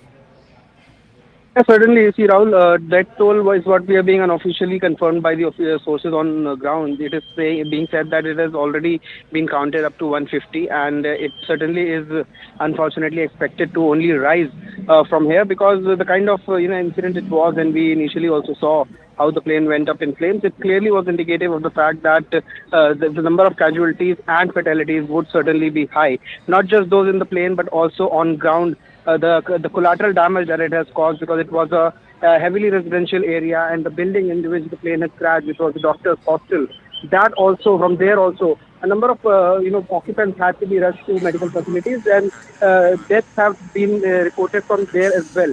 So ground damage certainly is there, but all what we are being told by the officials who are in this rescue operation, that number of survivors is really, really bleak, as what we are getting from the ground. Also, because the incident that this is, and what we are being told by the experts, is that the two major chances that this incident took place, one is dual engine failure, which could be, one reason could be power outage, or another reason could also be bird ingestion. But it is also being said that it's very unlikely that bird ingestion would cause both engines to go down. Another reason what we're learning is could be control jamming, which is also a subject matter of investigation, and the AIB will now take over the investigation, as their teams are already on ground, and investigation in this manner will also be done. But what we are learning from the ground is, yes, that the fatalities have increased to more than 150, and chances of any survivors are really, really bleak, which is unfortunate. Well, that is very, very sad news, if true. We're going to hold back on giving you those numbers, because we don't have confirmation from official sources, and CNN News 18 will not report casualty figures, even speculate on casualty figures, given the fact that this would be extremely traumatic. That's the moment of crash, viewers. You can see that the plane lost its ability to lift off. Even its, as you can see, landing gear had not been retracted. So, moment the plane takes off, it presumably experienced a catastrophic loss of lift, as some of our experts have told us. The pilot had very little time to react, about a minute, in which a mayday call was issued to the ATC. The ATC responded to the mayday call, got no response, looked out and saw a ball of flames engulfing the skyline. And a minute after crash it was, because as you know, our planes do travel at a particular speed, therefore it becomes easy to assess the length that they would have traversed, and therefore back calculate the time that they would have spent on air, in air that is. And you can see that ball of flames going up, lighting up the sky and completely overshadowing the afterground. And that is because this plane was laden with ATF. It had just been refueled. It's taking off. It had come in from Delhi, we are told, landed in Ahmedabad, was obviously surveilled for and examined for any technical issues, maintenance, etc. The plane then crashes into a building. The building is part of a medical establishment, and the exact building it crashes into is a canteen. And lunch hour was on, it was in the middle of lunch hour, and parts of the fuselage and debris from the plane lying littering this particular building, and you can see that the tail section of this building is sticking out. Tail section of the plane is sticking out of the building, and inside we're told there were several doctors who were undergoing training, and those people have been injured. Some of them might not have made it out. There are, of course, more visuals of the debris on fire in the immediate aftermath. You can see the ground scorched, trees, just about anything within the perimeter of the crash site reduced to ash, carbon. You can see those pictures. Part of the building also engulfed in ATF, singed and covered in soot. Complete devastation. All these pictures coming in, obviously an attempt being made to douse the fire, but it's a bit too late. All of these are the buildings next to the wreckage. Near the plane crash site, a large number of parts of the plane strewn all over the place, and that's the frontage of this building, which has been reduced to ash. It's covered in soot because, as I told you, the plane was laden with ATF, and you can see other remnants of this plane, electronic parts, etc., strewn all over the place. There is some piece of luggage that might have survived, but most of this particular craft consumed completely, and that's the debris that is being removed, is salvaged. Obviously, there would be a desperate search for the black box, because that needs to be taken and examined to determine what could have gone wrong. Right now, no use speculating on it beyond the fact that the plane suffered a catastrophic loss of lift. Now, what that was due to, we don't know. Was it engine failure? Was it a bird hit? We have no clue. And these are survivors who are being rushed to hospitals. We don't quite know if these are passengers or if these were people on the ground or they were the young doctors. Let's go back to Anvit. Anvit, these people who are being wheeled into the hospital, do we have any clarity on who they are? What's the nature of their injuries, etc.? Okay, we don't quite have him, but there is a lot of grief, a lot of shock on the ground. And you can see that being reflected on the faces of some of those people who were witnesses. It must have been very, very traumatic, not just for those who came and bid their loved ones farewell, but also those in England who were expecting their loved ones to land in the next 11 hours or so. These scenes, viewers, are extremely unfortunate. This particular brand of aircraft, the Dreamliner, has not in its history suffered a crash. And we can tell you that Boeing shares are crashing right now across the globe because, once again, there are questions being asked to the company. Boeing has had its issues. It was caught up in a lot of issues related to its operations, etc. There have been many strikes within Boeing, talking about corners being cut, etc., etc. I don't want to go there because that's a whole different can of worms, might even be unrelated totally to the aircraft they produce, because the aircraft has performed extremely well, known for being very, very dependable and extremely efficient, and therefore a large number of these prototypes were sold. More than 1,000 have been sold since the Dreamliner. This particular Dreamliner was brought into service and incepted and inceptualized. So there you have it, viewers. These are the pictures coming from all the parts of the city. Ahmedabad right now is caught in the grip of this crisis, and heart goes out to those who were expecting or are expecting the kith and the kin of these passengers. We're expecting for them to have a safe flight. Let me go across to Anvit. Anvit, what is the latest coming in on perhaps the preliminary estimations as to what might have gone wrong? Any more details about the circumstances under which this flight took off? Anvit, can you hear me? Okay, Anvit, can you hear me? Are you there with us? Flight AI 171 Ahmedabad to London, reportedly carrying 242 passengers. Troops of 100 RAF and GCCRPF Gandhinagar involved in rescue operations. More details, of course, waited on casualty figures, but we're told that the prognosis is not too bright. Then many people would have perished in this. The details, of course, to the left of your screens. Anvit, if you're there, can you hear me? Yes, sir. What are the details we have? We know for sure that the Dreamliner, this particular make of the Dreamliner, has never had a crash. And it's the first crash anywhere in the world of a Dreamliner, of 787 Dreamliner. It had a call sign VTA and B, was the 26th to have been purchased by Air India. These are numbers, of course. Data don't tell the entire story. What are you learning from your sources?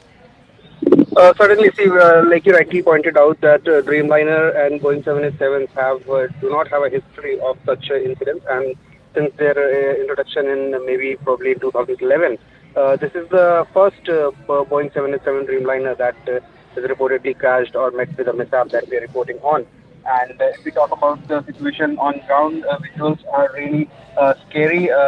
Death toll has already crossed what unofficial figures are, around 150. And the sources that are on ground are reporting that it is likely to grow because the kind of incident it was, and how we have the visuals we've been playing out for our audiences, that how the plane as it crashed, it went up in flames, and the chances of survival of any passenger that was on board are bleak, is what the officials are saying. However, it has not been officially confirmed that all on board are dead. It's not confirmed yet. Some have been rushed to medical facilities. It is awaited to know that if they will be recuperated from the condition they were recovered in or not. Also, other than those who were on board, 242, including crew and captain, other than that, the building in which the plane crashed, it also had a number of occupants, and more than 50 of them had to be rushed to medical facilities. There could be certainly there is chances of survivors because the plane crashed over that building, and there could be survivors in that. But yes, certain deaths are also being reported from there. Amidst all this, Ahmedabad airport has also put out a tweet saying that the airport is now operational. It had been initially shut following the incident. The airport had been shut for operations, and now it has been opened for operations also. If we talk about the details of the incident that took place, the initial details that we had got, revisiting those details, the flight had taken off at 1:39 from Ahmedabad. It was bound for Gatwick near London, and the accident took place immediately, just right 8 to 10 minutes after the takeoff. We are told actually it took place within 60 seconds, actually, a minute and a half. It wasn't 8 to 10 minutes. It was just within a minute. So I just want to quickly come in there. Anvit, just stay on with me, Kaj. I have some reactions to play out. MLA Darshana Vaghela said that, quote, I was in my office nearby when the plane crashed and there was a loud thud. The flats of the doctors have been damaged. The rescue operation will continue, unquote. This is ANI quoting her. ANI also put out the reaction of an individual. He said, and I quote, my son had gone to the hostel during lunch break and the plane crashed there. My son is safe and I have spoken to him. He jumped from the second floor, so he suffered some injuries, says Ramila, who reached the civil hospital in Ahmedabad. So clearly a parent, very worried parent. Now, Anvit, what about those people who found themselves on the ground but in the direct line of the crashed plane? See, the incident was completely unforeseen, and when this happened, it certainly raised panic among those who were on ground.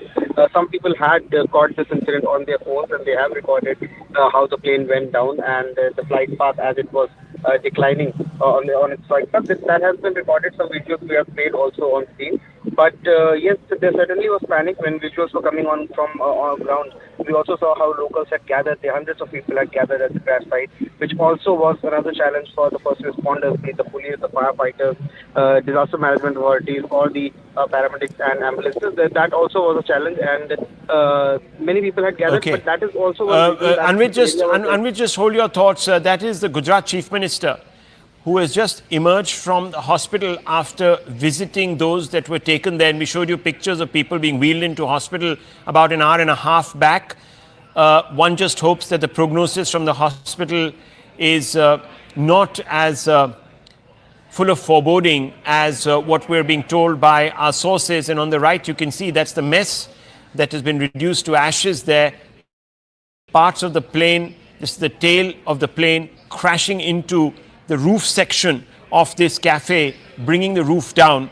An eyewitness has been quoted as having saying that after my office 200 meters from here, as soon as I stepped out of the office, I heard a very loud noise and smoke filled the area. Suddenly a commotion broke out here, and then we saw that this incident had occurred. When I reached the spot, I saw debris scattered here.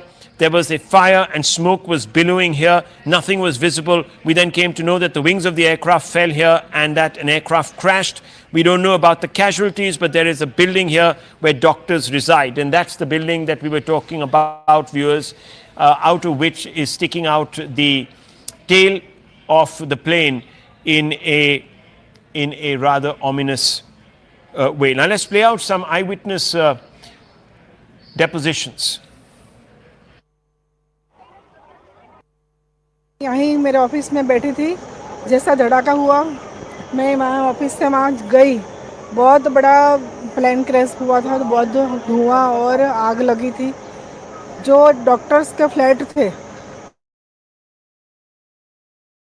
उनको बहुत damage हुए हैं, और उसमें से कितने डॉक्टरों को हमने निकाला है, लोकल कार्यकर्ता और सब मिलके। बाद में जो प्लेन में से निकाले हैं वो लोग भी बहुत बड़ी दुखद दुर्घटना, बहुत लोगों की मौत, कुछ अभी कोई अंदाजा नहीं लग रहा है। रहने वालों को भी बहुत नुकसान हुआ है। हमारी बहन जा रही थी लंदन, 1 बजे जा रही थी एक और 10 की फ्लाइट थी और जा रही थी लंदन। लंदन जाने से पहले ही क्रैश हो गया प्लेन। मेरी शादी था, वो अमृतसर थी और लंदन जा रही थी। हाँ, फिर बस वो 1 घंटे में समाचार आ गया है तो प्लेन क्रैश हो गया है, इसलिए मैं वापस अहमदाबाद के बाहर निकल गया था, तो वापस ही आए सील में आ गया। अभी कुछ भी समाचार नहीं मिला है अभी तक। यहाँ पे जो ऑफिस से बाहर निकला तो मैंने देखा कि आवाज़, जोर से आवाज़ आया विंग्स का, फिर पूरा धुआं भर गया। लोग यहाँ से भगदड़ मची। उसके बाद आके ये देख रहे थे ये हादसा की स्थिति है। अच्छा, तो आप यहाँ पर पहले आए तो आपने क्या देखा? आने के बाद देखा कि पूरा मलबा बिखरा हुआ, आग लगी है, पूरा धुआं गुबारा है, कुछ भी दिखाई नहीं दे रहा, समझ में नहीं आ पा रहा था क्या है। हाँ, उसके बाद पता चला कि ये विंग्स गिरा हुआ है, फ्लाइट वो किया, और फिर प्रशासन ने चारों तरफ से घेर लिया। जब से आए कितने बजे हुआ तकरीबन ये हादसा, कुछ समय लगभग 45 मिनट पहले हादसा हुआ। Viewers, everyone expressing shock and pretty much confirming the sequence of events there. The plane takes off within a minute. It's down. It crashes into a building that houses a number of doctors because it is part of a medical establishment. In fact, the building was the cafeteria. You can see the pictures on the left of the plane. Tail of the plane that is sticking out of the top of that building, the roof section of the building. Below, those are the pictures from within the building. A lot of material there reduced to dust, burnt to smithereens. Anvinit is with us. We're also being told that Jamie Ray Meek, a British citizen listed as a passenger on Air India flight 171, reportedly shot a final Instagram short story just before takeoff, and that remains his final testament to the world. Very, very, very sad situation. Passengers from across the world on this flight, remember, there were Canadians, there were British nationals, more than 50 British nationals, 169 Indian nationals, a number of Canadian nationals. The US government also putting out a statement, not just in sympathy, but also calling upon its citizens to check with the consulate there to ensure that they can make their way back home. Let me go across to Anvit. Anvit, what's the latest you have for us? Rahul, what we are getting from ground is that the death toll has already crossed 140 and 150, and this is what the sources on ground are telling us. And among the passengers, the 242 passengers that were on board, Air India has also confirmed that there were 169 of them were Indian nationals, while 53 were British nationals. There also was 1 Canadian national on board and 7 Portuguese nationals were there. The injured have certainly been taken to hospitals, but death toll is likely to rise. And from those who were on board the aircraft, it has almost confirmed. There's no official word though, but chances of survivors are really bleak in this incident. As we have also seen the visuals from ground, a number of locals had gathered on spot, and it is also one reason because the area was heavily populated one. That is also one reason that there will be certainly be fatalities from ground as well. The building that was hit by the plane, that is a doctor's hostel.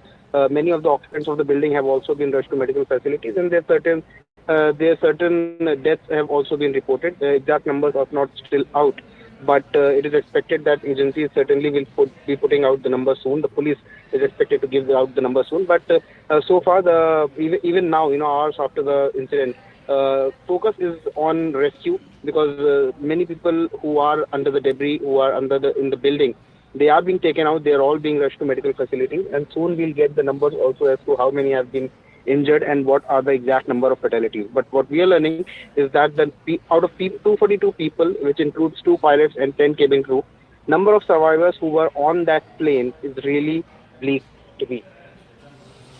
Well, hoping against hope, praying that we get some good news, viewers. What a terrible tragedy to grip the nation. Shocked, many people shocked.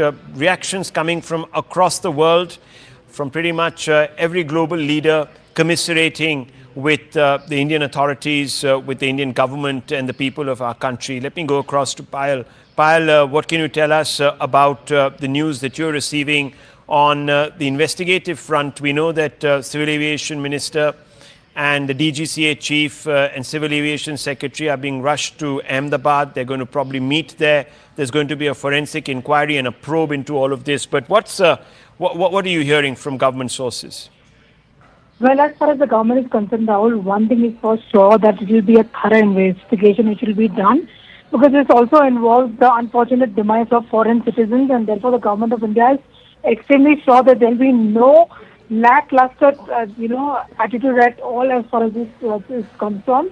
And therefore, all the investigating agencies concerning this have been lost towards thought. We'll have to just wait and see how this forensic investigation and other investigation will really follow.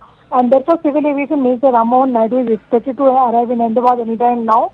Union Home Minister, Mr. Amit Shah, who is also the son of the soil, is also reaching Ahmedabad very shortly. And, all the NDRF and other teams are already there in Ahmedabad and helping with the rescue and relief operation. And another flight has taken off from Delhi to Ahmedabad. It consists of officials from the DGCA, consists of the Civil Aviation Secretary also, and Mulinder Mahal, who is the Minister of State for Civil Aviation. The government of India has assured not just the people over here, but also to all the foreign nationals and their countries that a thorough investigation really will be done. It's very difficult at this point in time to point a finger at anybody in particular, given the fact that this is a modernized equipment, it's a modernized flight that had actually taken off from Ahmedabad.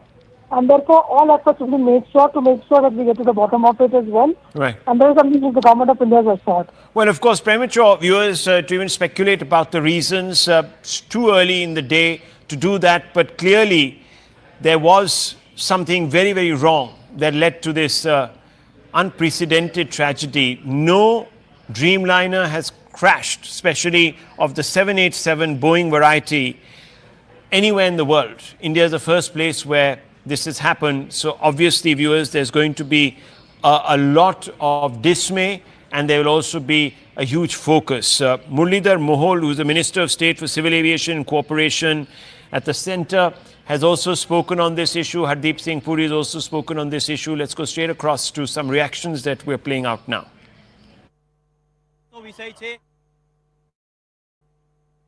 कुछ समय पहले दोपहर को एक दुर्भाग्यपूर्ण घटना घटी है। एयर इंडिया का AI-171 जो अहमदाबाद से लंदन जाने वाला जो फ्लाइट था वो क्रैश हो गया है। उसमें कुल 242 लोग थे,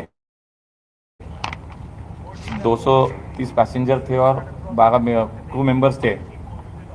तो वहाँ पे अभी सब राहत का कार्य शुरू है, बचाव का कार्य वहाँ पे शुरू है। हमारे मिनिस्ट्री में भी अभी हमने एक वरिष्ठ अधिकारियों की एक बैठक भी करी है।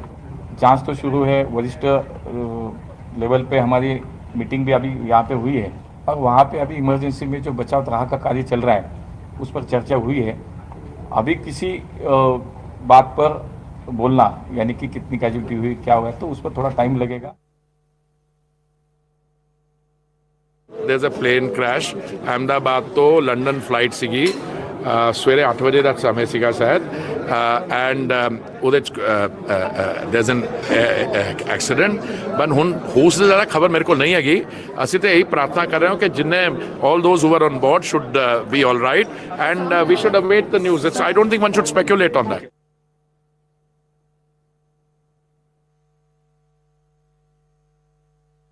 बहुत दुख की बात है, कैजुअल्टी कंफर्म नहीं बटा, बहुत दुख की बात है कि एयर इंडिया का एयरक्राफ्ट क्रैश हुआ है और जब एयरक्राफ्ट क्रैश होता है तो घटना बहुत बड़ी होती है।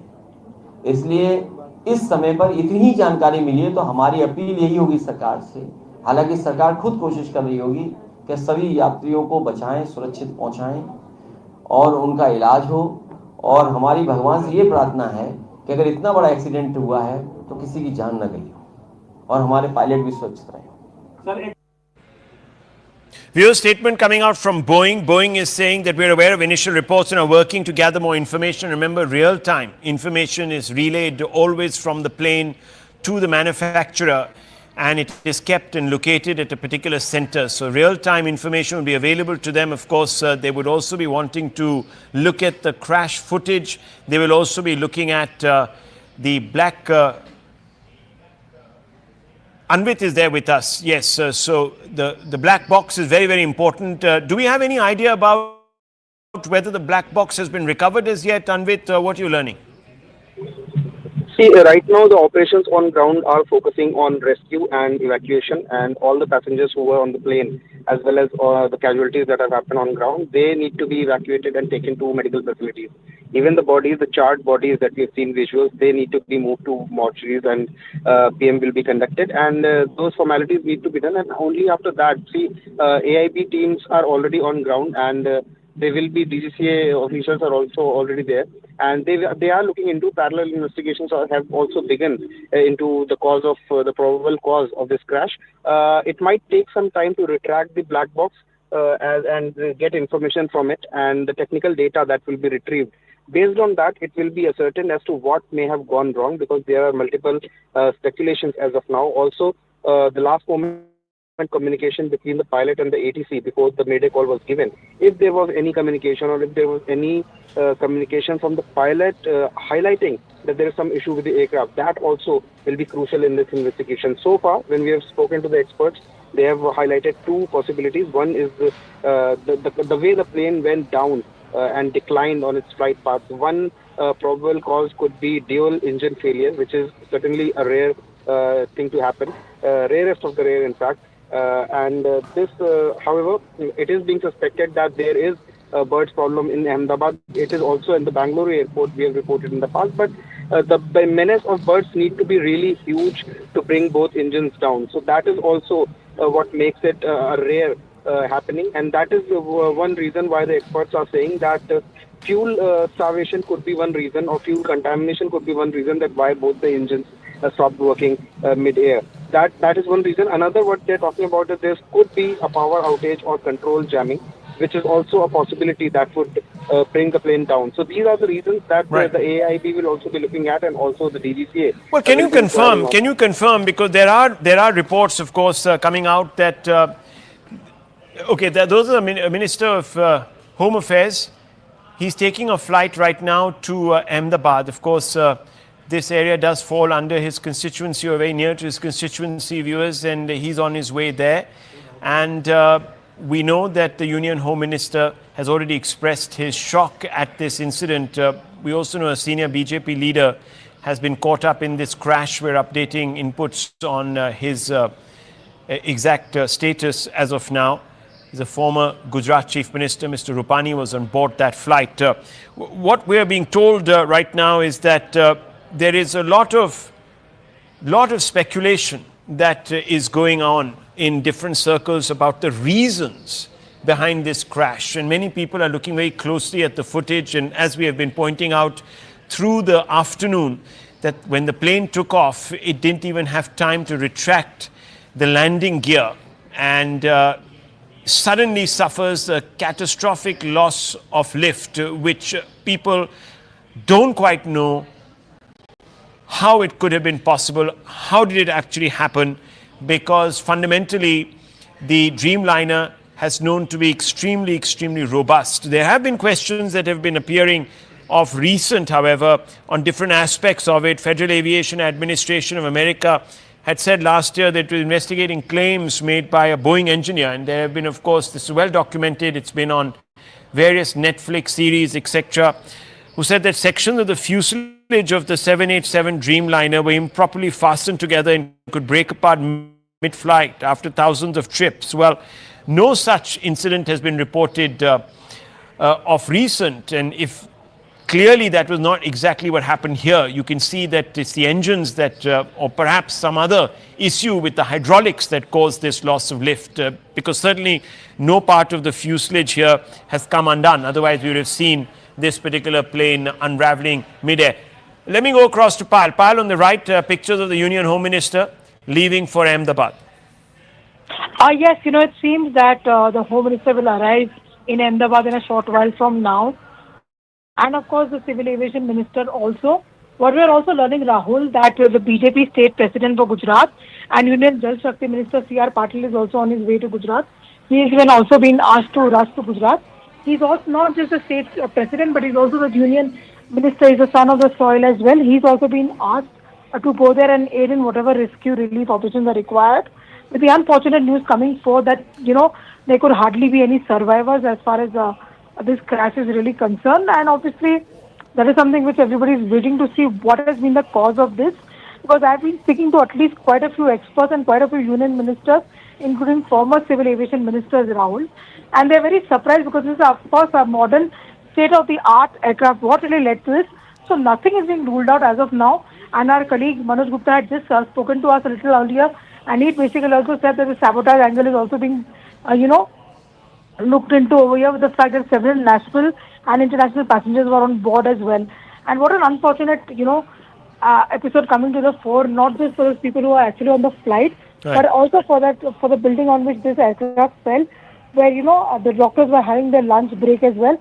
And a complete, very, very tragic afternoon to speak the least as well. But all hands on the deck approached by the Prime Minister, and therefore multiple ministers are being rushed to the accident site. Well, PIB of India has put out a fact check saying that an old video is being shared on social media linking it to the Ahmedabad plane crash. It shows a view from inside the plane. The video is of a plane crash that happened in Nepal in January 2023. And the PIB says rely only on information from official sources or in mainstream media. For authentic information related to the Ahmedabad crash, contact the helpline number provided by and that number, of course, is on your screens, even as we speak, viewers. So don't, again, get sucked into conspiracy theories. There are many people who are going to talk about a lot of things that might not quite fit the facts once we know them. But as of now, we can tell you that Boeing has issued a statement. So we're in contact with Air India regarding Flight 171 and stand ready to support them. Our thoughts are with the passengers, crew, first responders and all affected. So this is a statement that has been put out by Boeing. There is, of course, a past history where Boeing has been under scrutiny, but has that resulted in this particular incident? One can't say. It's too premature. But what we can tell you, viewers, is that the number of casualties are being estimated to be very high. There is a possibility of very few survivors. That's also what we are being told. Unofficially, of course, we don't have any confirmation of the status of the passengers. But what we can tell you is that there were 12 crew, including 2 very experienced pilots. Indians, passengers were 169, British 53, and passengers from other nationalities, 7. You can see on your screens the Portuguese and 1 Canadian. So that made up the entire 242 passenger list, including, of course, the crew. And what we are being told, viewers, is that not many might survive this devastating tragedy. I want to go across to Anvit. Anvit, what's the latest on the casualty figures? What are you picking up? And also, of course, from the ground, we know that there were about 50 to 60 MBBS students that are admitted in hospital. It is being said that they are stable. This is the Federation of All India Medical Association that is putting out these details as per discussions with the president of the RDA BG Medical College Ahmedabad and Vice President FAIMA Dr. Dhaval Gameti. these numbers are being put out. 4 to 5 MBBS students are missing. Hope they're okay. 2-3 are in HDU and ICU, so their situation is quite precarious. 3-4 relatives of the super specialist resident doctors are missing right now, and wife of one found dead, and most of the passengers of the flight are brought dead. We appeal to everyone to remain calm. So this is the first intimation that we have got from any official source about the possibility of casualty figures. Anvit. Yeah, Rahul, see, the situation on ground is such that some people certainly are missing because the crash, the plane went into a residential area and the buildings have been damaged. The people from ground, many of them are being reported missing. Some are yet to be traced. It is not confirmed whether they are dead or they have been taken to some hospital and they remain unidentified. So these are the problems and the challenges that the first responders and the paramedics and medical experts are facing on ground right now. That is one challenge. Another is that the plane had tons of fuel as it has just taken off and it was bound to go to Gatwick. So it had a huge amount of fuel. Usually it is with the planes that their fuel is contained into the wings, and that is one reason why when planes crash that it immediately goes up in flames. This is one reason, and this is exactly what we saw that happened with this flight as well. The moment it touched down, the moment it touched the residential area where it crashed, the plane went up in flames. And that is one reason why mostly in air crashes, the number of survivors is the least. And even in this incident, hardly there would be any survivors is what we are learning from the sources on ground, which is highly unfortunate. But this is the reality that there might, the chances of survival of anyone on board that aircraft might be very less. Also, there are casualties, collateral damage from the ground because it was the residential area. We saw how the plane's flight path declined instead of rising, and it had been taking off. And it was just minutes after taking off that the flight went down and crashed. So the visuals are clearly suggestive of the fact that they would the casualty figures that have already crossed 150 is what we're learning from the ground. That is expected to only rise. It is unfortunate, but yes. Some people have also been rushed to medical facilities and they have been marked safe. This includes a number of hostelers and the doctors who were living in the hostel in the building in which the plane has crashed. So they have been marked safe with some injuries and they've been said they're out of danger, which is a good news in this. But on-ground situation remains challenging as rescue operations are still continuing. Well, that's not a very encouraging outlook that has been painted there by Anvit. What we can tell you, viewers, is that the FAIMA, the Federation of All India Medical Association, has put out the latest details, and Shivani, it doesn't make for very encouraging reading. 50 to 60 MBBS students are admitted, and thankfully some are stable, most are stable. 4 to 5 MBBS students are missing, and 2-3 in HDU and ICU. But the prognosis on the passengers of the flight is not very good. Shivani. Absolutely. Good evening, everyone. Thanks a lot for staying with us in what is now the second biggest air tragedy in India. An Air India flight with 232 passengers and 10 crew members crashed shortly after taking off from Ahmedabad airport. Now, the plane was carrying 169 Indians, 53 British nationals, 7 Portuguese and 1 Canadian passenger, and was bound for London. Already 130 plus casualties have been confirmed. 130 plus passengers have been declared dead, even as rescue and relief operations are on. The tragedy and crash has been so severe that the worst is now feared as far as the casualties are concerned. The aircraft involved was a Boeing 787 Dreamliner 12 and is believed that the pilots lost both engines and plunged very quickly after takeoff. Before Ahmedabad, Boeing 787, known as the Dreamliner, entered service in October 2011 and had never been involved in a fatal incident. But there have been many concerns over safety and audit-related issues with Boeing, the company itself. Home Minister Amit Shah, Civil Aviation Minister K. Ram Mohan Naidu have travelled to Ahmedabad along with other ministry and DGCA officials. News also is that former Gujarat Chief Minister Vijay Rupani was on the flight travelling to London, where his family is currently, and we are awaiting confirmation on his condition. Let's take a look at exactly what happened.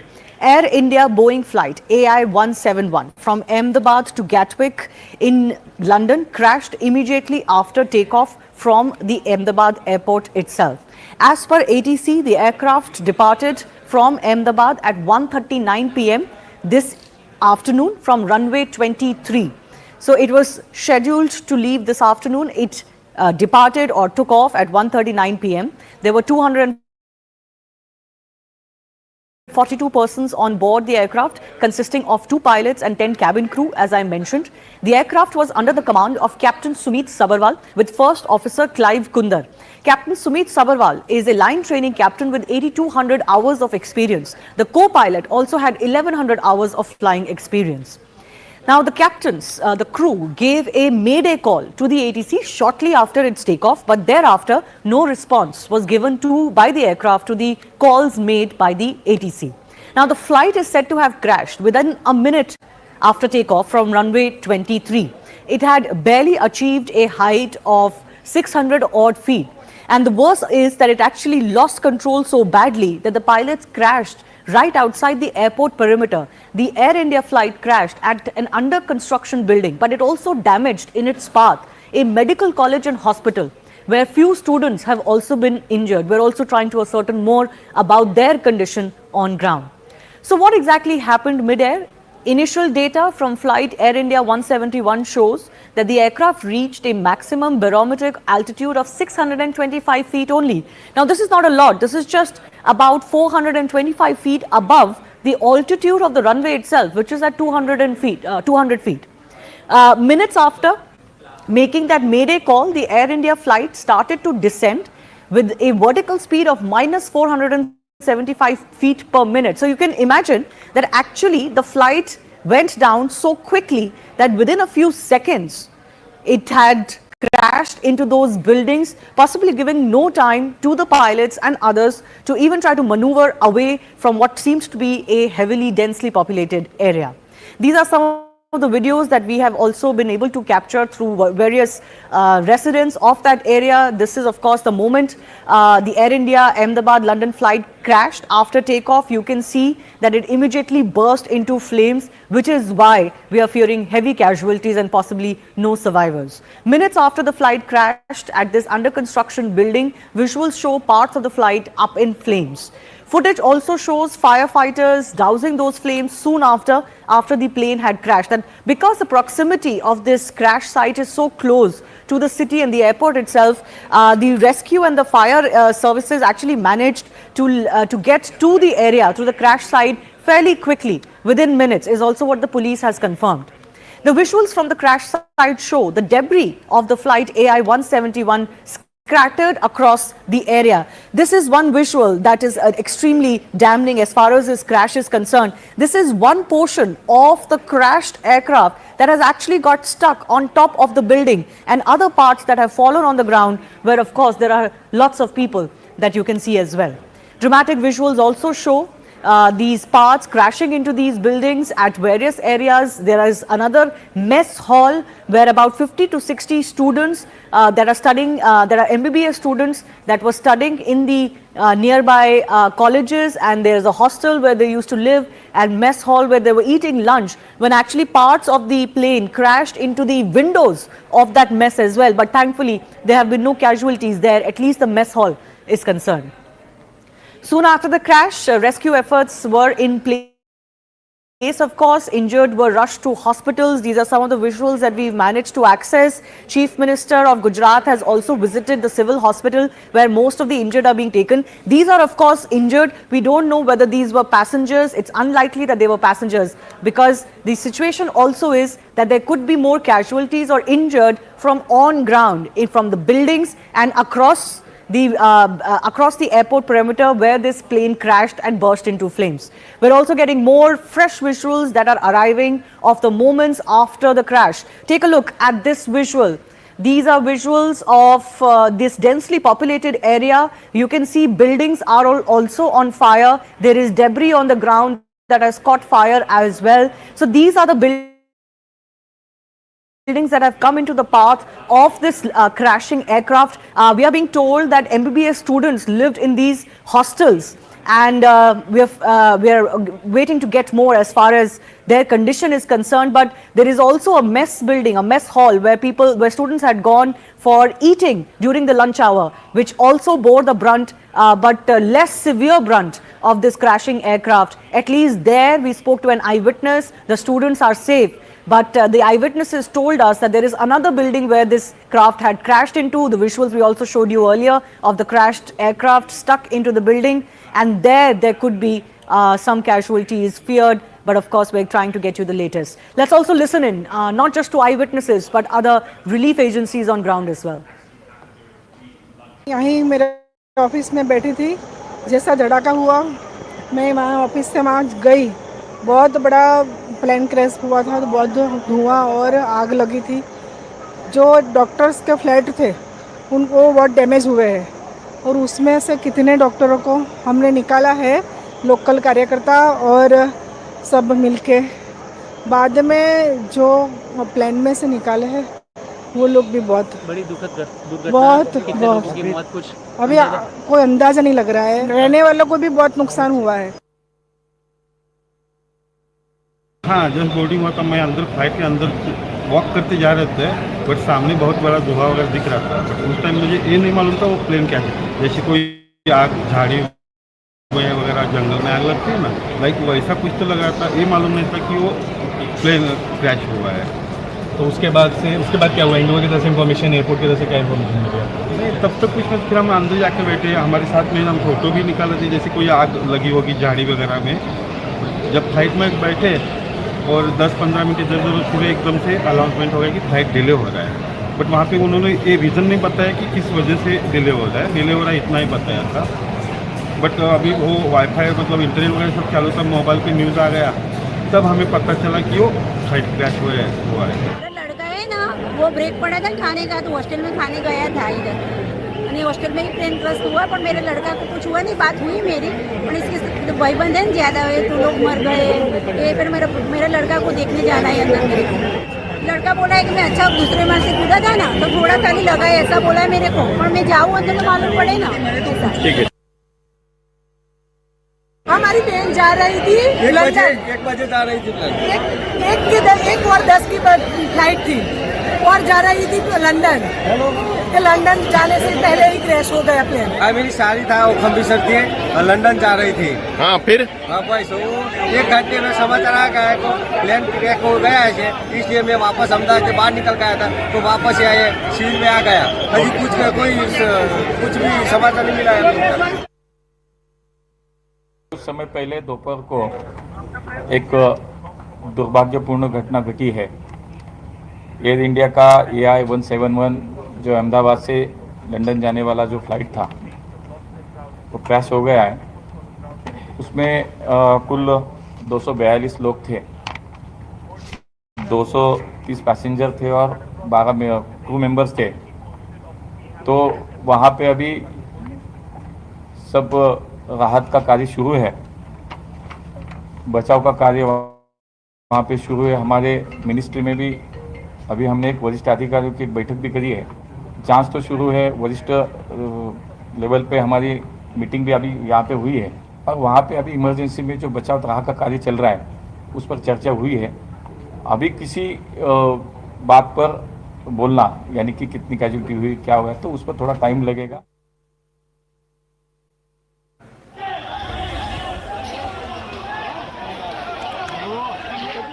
Let's go across to some of our experts joining us. Captain C.S. Randhawa is President of Federation of Indian Pilots. He's also served as former General Manager of Air India and former Deputy Chief Flight Operations Inspector at the DGCA. Group Captain M.J. Vinod is a former fighter pilot with the Indian Air Force with us.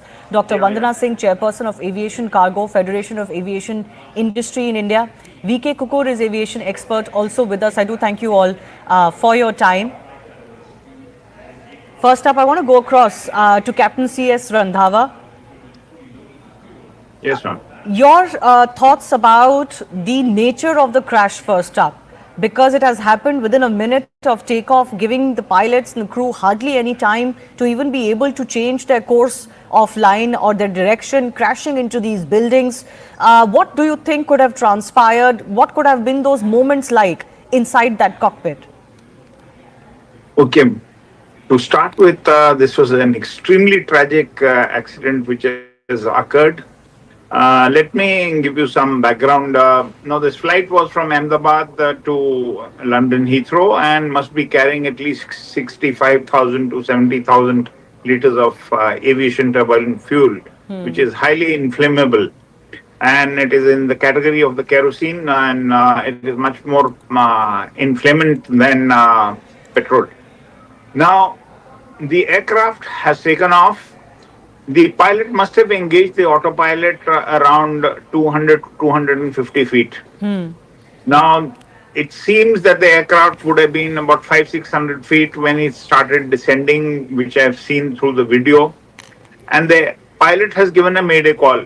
Yes. Normally, the mayday call should succeed with the nature of failure. Supposing I say mayday, mayday, mayday, engine failure, left engine failure or right engine failure or both engine failure. The pilot has not given that. I think must be because the time was too short and the pilot was still thinking that what he has to do. Okay. Now there are, I could be wrong, the actual analysis will come after the DFDR, the digital data flight recorder, which will be taken out, which records many parameters of the aircraft, speed, height, engine thrust, your engine oil pressure, temperature. There are various parameters this DFDR, which is called the black box, records. In addition to that, there is a cockpit voice recorder, which has got a recording up to 2.5 hours, and then it starts auto erasing. So these two will be able to tell us during the investigation, which I don't think so, the AAIB, which will be instituted to do this inquiry of the crash, they will take time because even the Boeing company will be involved in, in this investigation. So just hold your thought. Just hold your thought. I'm going to come back to you and all our other experts as well. My colleague from News 18 Gujarat, reporter Maulik Dhamecha, is actually joining us from the BJ hospital where this plane crashed. Yes. मौलिक, हमें जरा दिखाइए वहाँ पे किस तरह का damage हुआ है और आपको क्या इन्फॉर्मेशन, क्या जानकारी मिल रही है कि कोई वहाँ पे जो बच्चे थे, जो स्टूडेंट्स थे, उनके क्या हालचाल है?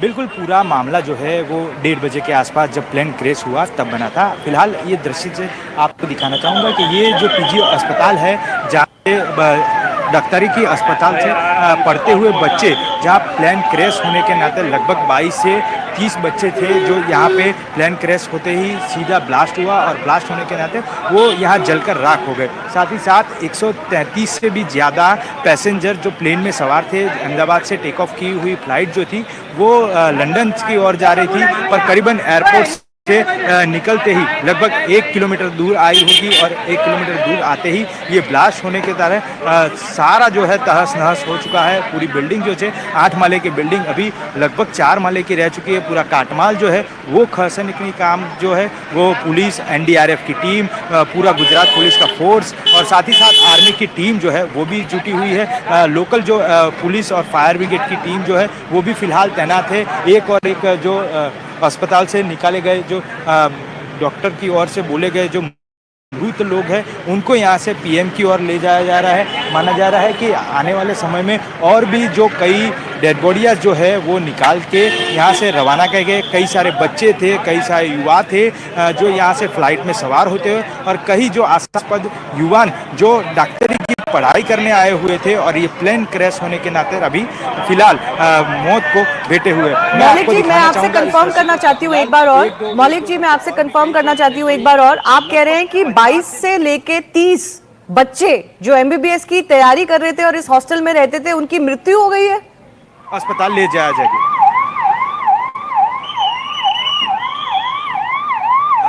मौलिक जी, आपको मेरी अगर आवाज आ रही है, मैं एक बार कंफर्म करना चाहती हूँ आपसे कि ये जो MBBS की तैयारी कर रहे थे बच्चे, उसमें से 22 से 30 बच्चे उनकी मृत्यु हो गई है वहां पे उस हॉस्टल में।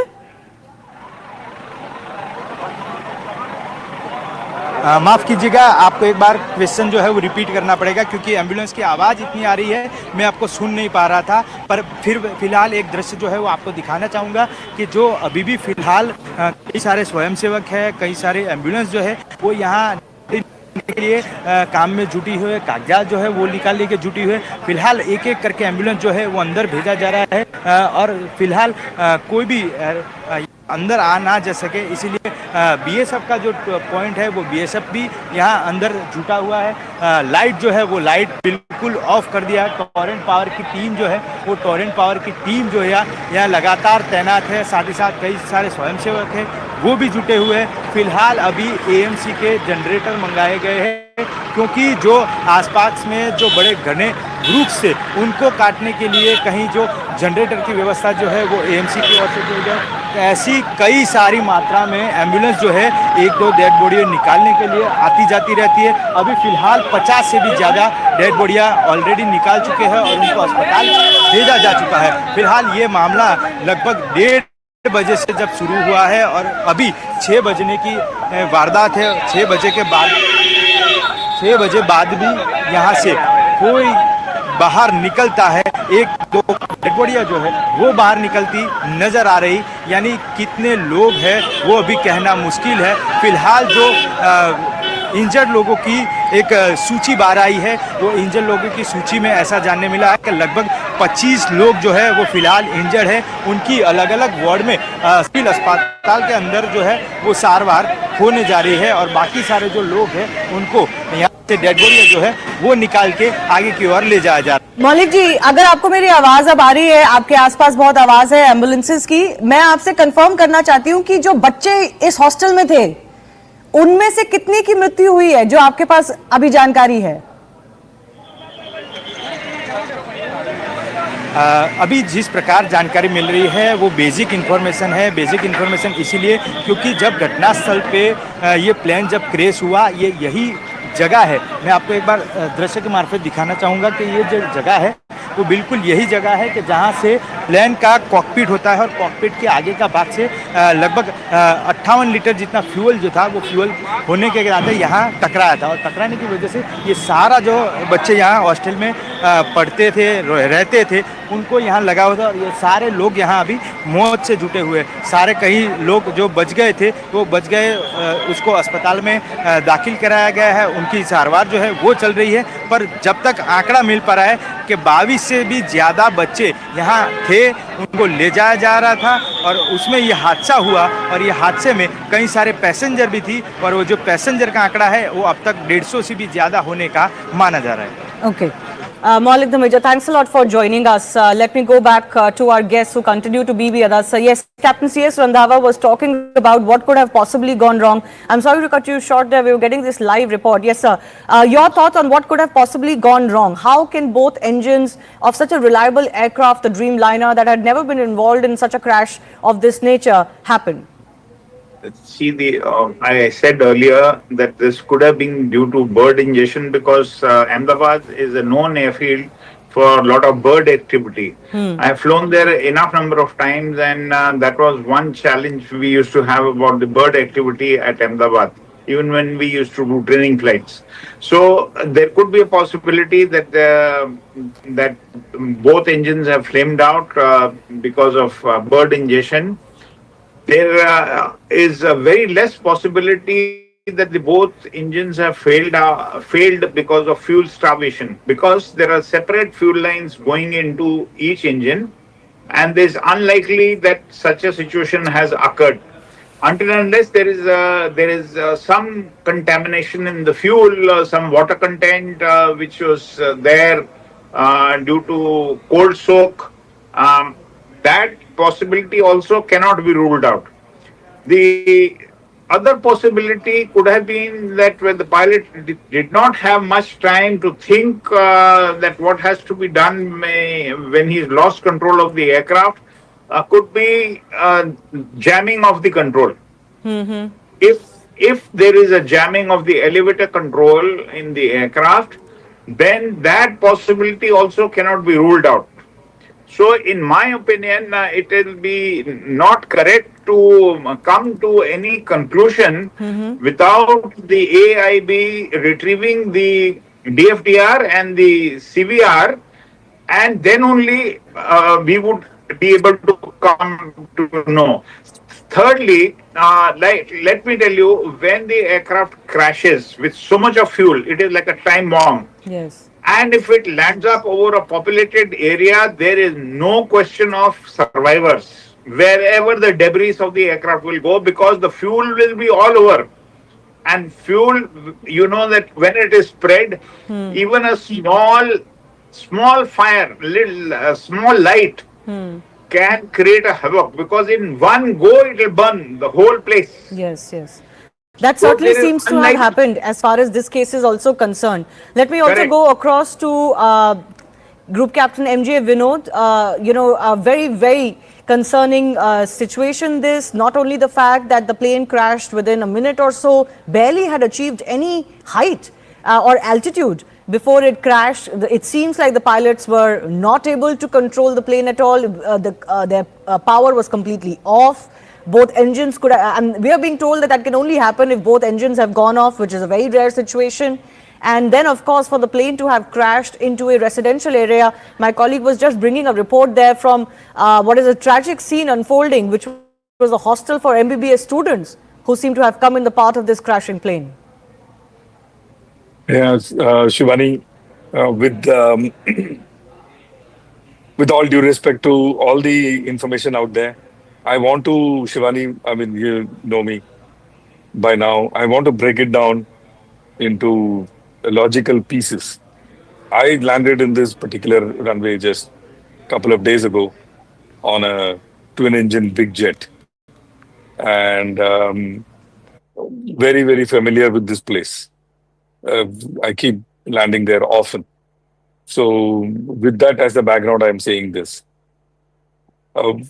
If you hear the voice or the noise of this particular video, you can clearly make out that the engines are humming till the time the aeroplane is touching down or hitting the ground. A loss of thrust, loss of power is not the case here. At least from the time they have started filming this video till the time the crash happens, you can hear the engine is running. Point number one. Point number two. Was it just one engine running or was it both engine running? So let's demystify, Shivani, as if one engine running. I reiterate to all our viewers, any twin engine aeroplane, including 787 Dreamliner that we are seeing on the screen now, is capable of taking off. After V1 is when we take off. I mean, there's a speed called V1 at which we take off. The speed, V1 speed caters for you to take off in one engine, climb out in one engine, carry out an emergency landing in one engine. It is designed for a single engine operation, which means even if one engine is, so we can hear the noise of the engine, assuming it is just one engine. Okay, before the video was taken, one engine, say, had died. Even if it was one engine, this aeroplane can continue to climb in one engine. It is designed to do so. Then the question, Shivani, will ask me is, why did the aeroplane sink? Yes. The sink can happen when you have the two-engine failure or when you have loss of lift. So when you zoom in closely, as you can see, zoomed in video in the box, you can see very clearly the trailing edge of the wing is up. That is called the flaps. Normally, as you can see behind me also, the flaps are down for takeoff and landing. It is kept down so that you can take off at a much lower speed. But if the flap goes up prematurely, whatever could be the reason, it could be electrical, it could be any reason, the aeroplane now loses lift and it starts sinking. So even with two engines, with loss of lift and heavy aeroplane will not be able to climb out. No, it is as simple, just a clarification. As simple as that. What causes this loss of lift?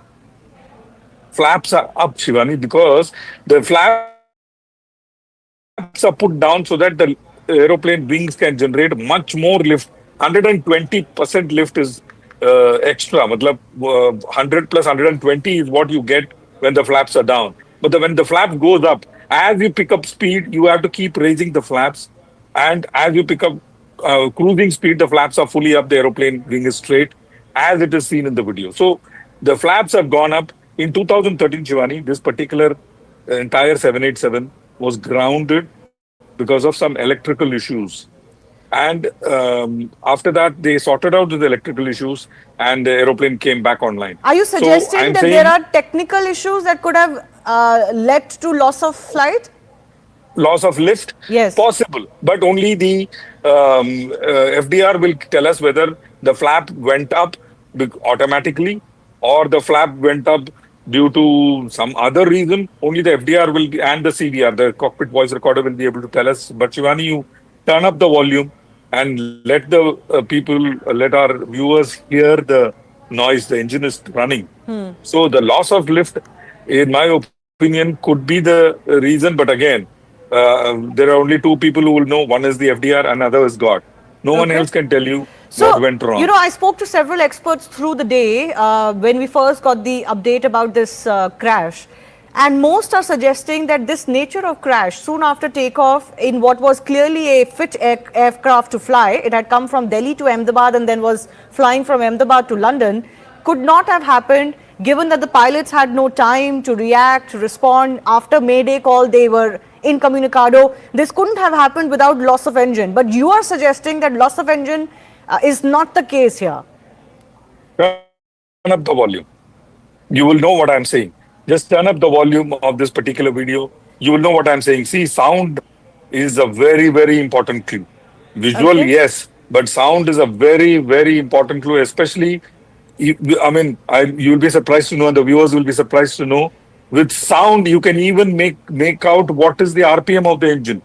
We have that technology where we can make out what is the RPM of the engine, and with that, we can make out whether engine was, at what RPM is it going around, and did it function correctly or not. So these are the things we are able to make out with just sound.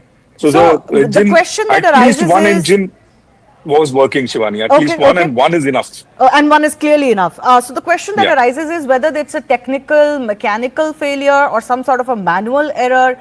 Dr. Vandana Singh is chairperson of Aviation, Cargo and Federation of Aviation Industry in India. And Dr. Vandana, I want to come to you with the issues surrounding the Boeing. While the Boeing Dreamliner is being called an airline with great safety record, we do know that there are whistleblowers plus other investigations that have happened into Boeing operations that have pointed out to serious lapses in security protocols, audits, etc. In fact, in April 2024, a whistleblower had actually warned against the safety of the Dreamliner 787 itself. What do you make of what has happened today? Rightfully said, well acknowledged, and thank you for having me on your show, Shivani. Yes, indeed, first of all, 787, a Dreamliner as such is a very robust aircraft, and it has a good health check about it, that it is flying all over the world and it's being maintained well. There are whistleblowers everywhere, whether it's Airbus, whether it's Boeing, whether it's any other company, we know about that. I am actually questioning the maintenance of this particular equipment, and if all the checks were done in order. I'm also hearing all about, what could it be? Of course, the flight data, the recorder is going to reveal what it was, but it could have been a massive electrical or a software system failure cause, which means it is causing total FADEC, full authority, digital engine control, meaning complete down. But then if the engines were running, the question is what went wrong? It could be a critical maintenance issue. It could be a weight and volume issue. It could be a misdeclaration on the flight. It could be cargo. It could be something as simple as a lithium battery or dry ice or something which is cargo aircraft only, which is loaded on this equipment. We also see it tail heavy. When we are seeing the visuals, we are also seeing it tail heavy. So there are many questions there, many speculations there, and all the experts are talking about it. But having said that, both Boeing and Airbus are having their own, set of flaws, questions. Do not forget the Qantas flight in 2008, where not engine failure, but how electrical and software glitches completely disrupted it and caused the crash. So the question is, we can speculate right now. Flight data the recorder is going to reveal everything, but whistleblowers are definitely needed. Whistleblowers have to come out, because this is talking about the safety and security of human life. We are playing with that, and I'm questioning everything from ground handling to critical maintenance to the fact, did this go through a check? It's 11-year-old equipment, fine, it has a long life, no problem, but did it go through its A checks, which is 400 to 600 hours? Was it being checked properly? And I won't even question the C check or the D check here, which happens every 12 to 24 months, or D check, which takes after every 6 to 8 years. Was that being done? Were the audits being done by Air India? We are doing audit here. Are we even checking if everything is in order? Is the maintenance coming into play? Are the people there, actually the engineers, doing their job? Is there contamination of the fuel? Why is it tail heavy? Is there a misdeclaration of weight volume? What is it? These are the questions that come to my mind at this point of time. Over to you. VK Kukur, what do you make of it? This is a unique kind of a crash, if I can say so. You can correct me if I'm wrong, but I'm saying this after speaking to several experts during the day over the last 4 or 5 hours, where they seem to suggest that, this is a very unique kind of crash. Something like this is not witnessed very often. Because the kind of crash, the visuals that have been captured suggest that there was engine loss. Some of our experts are now suggesting that engines were working. They can hear the clear engine hum in the visuals that have come out. What is your sense of what could have gone wrong? It's a very, very unfortunate thing which has happened in the history of aviation. As far as 787s are concerned, they are supposed to be the best aircrafts, and I find that there is no reason at the moment to say that there's a maintenance issue or any other issue. It is something which has happened in a critical stage of the takeoff. It has happened when the aircraft is not even 400 feet above the ground. It has happened, it can only be ascertained when DFDR and cockpit voice recorders are checked and the truth will come out. But it appears there seems to be a power loss, whatever reason it could be. And the pilot must have tried to maintain, and that is why you can see the nose of the aircraft is going up and up little. That means he's trying to maintain and he's losing the speed. And the aircraft is descending maybe 400, 500 feet per minute or whatever it is.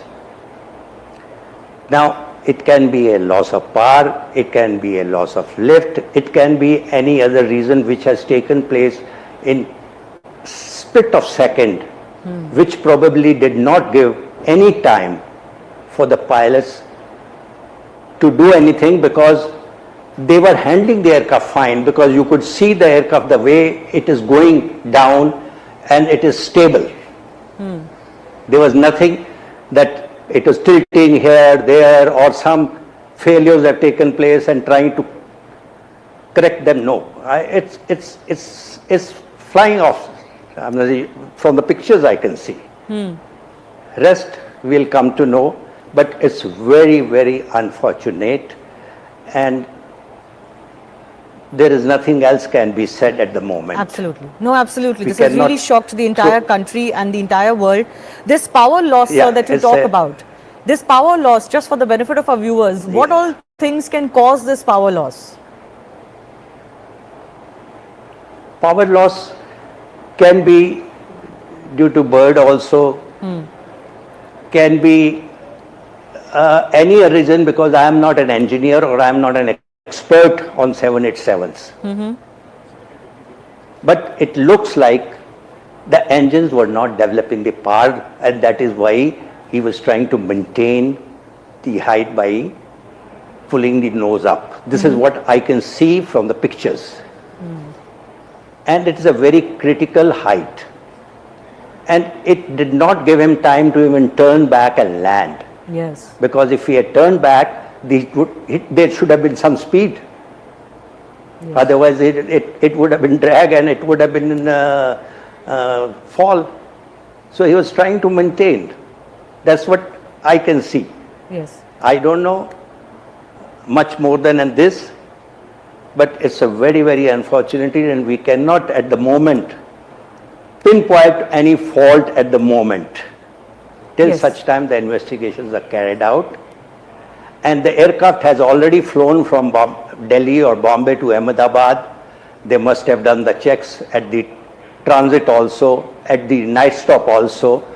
So I don't think that if something has gone wrong, it has gone wrong in maybe 4-second or 5-second time.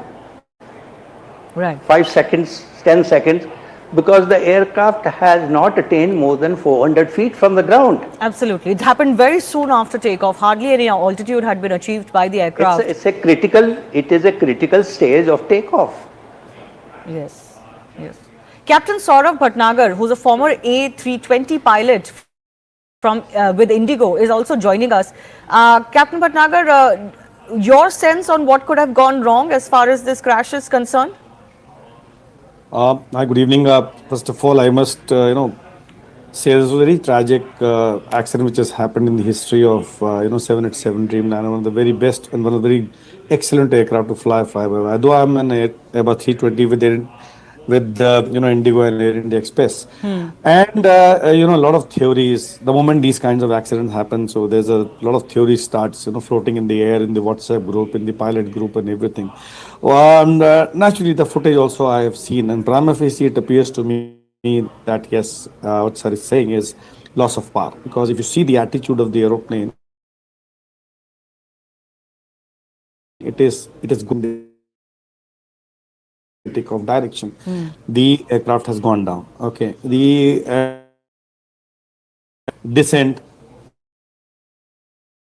and there's no flip. There's no loss of power. Now, how the loss of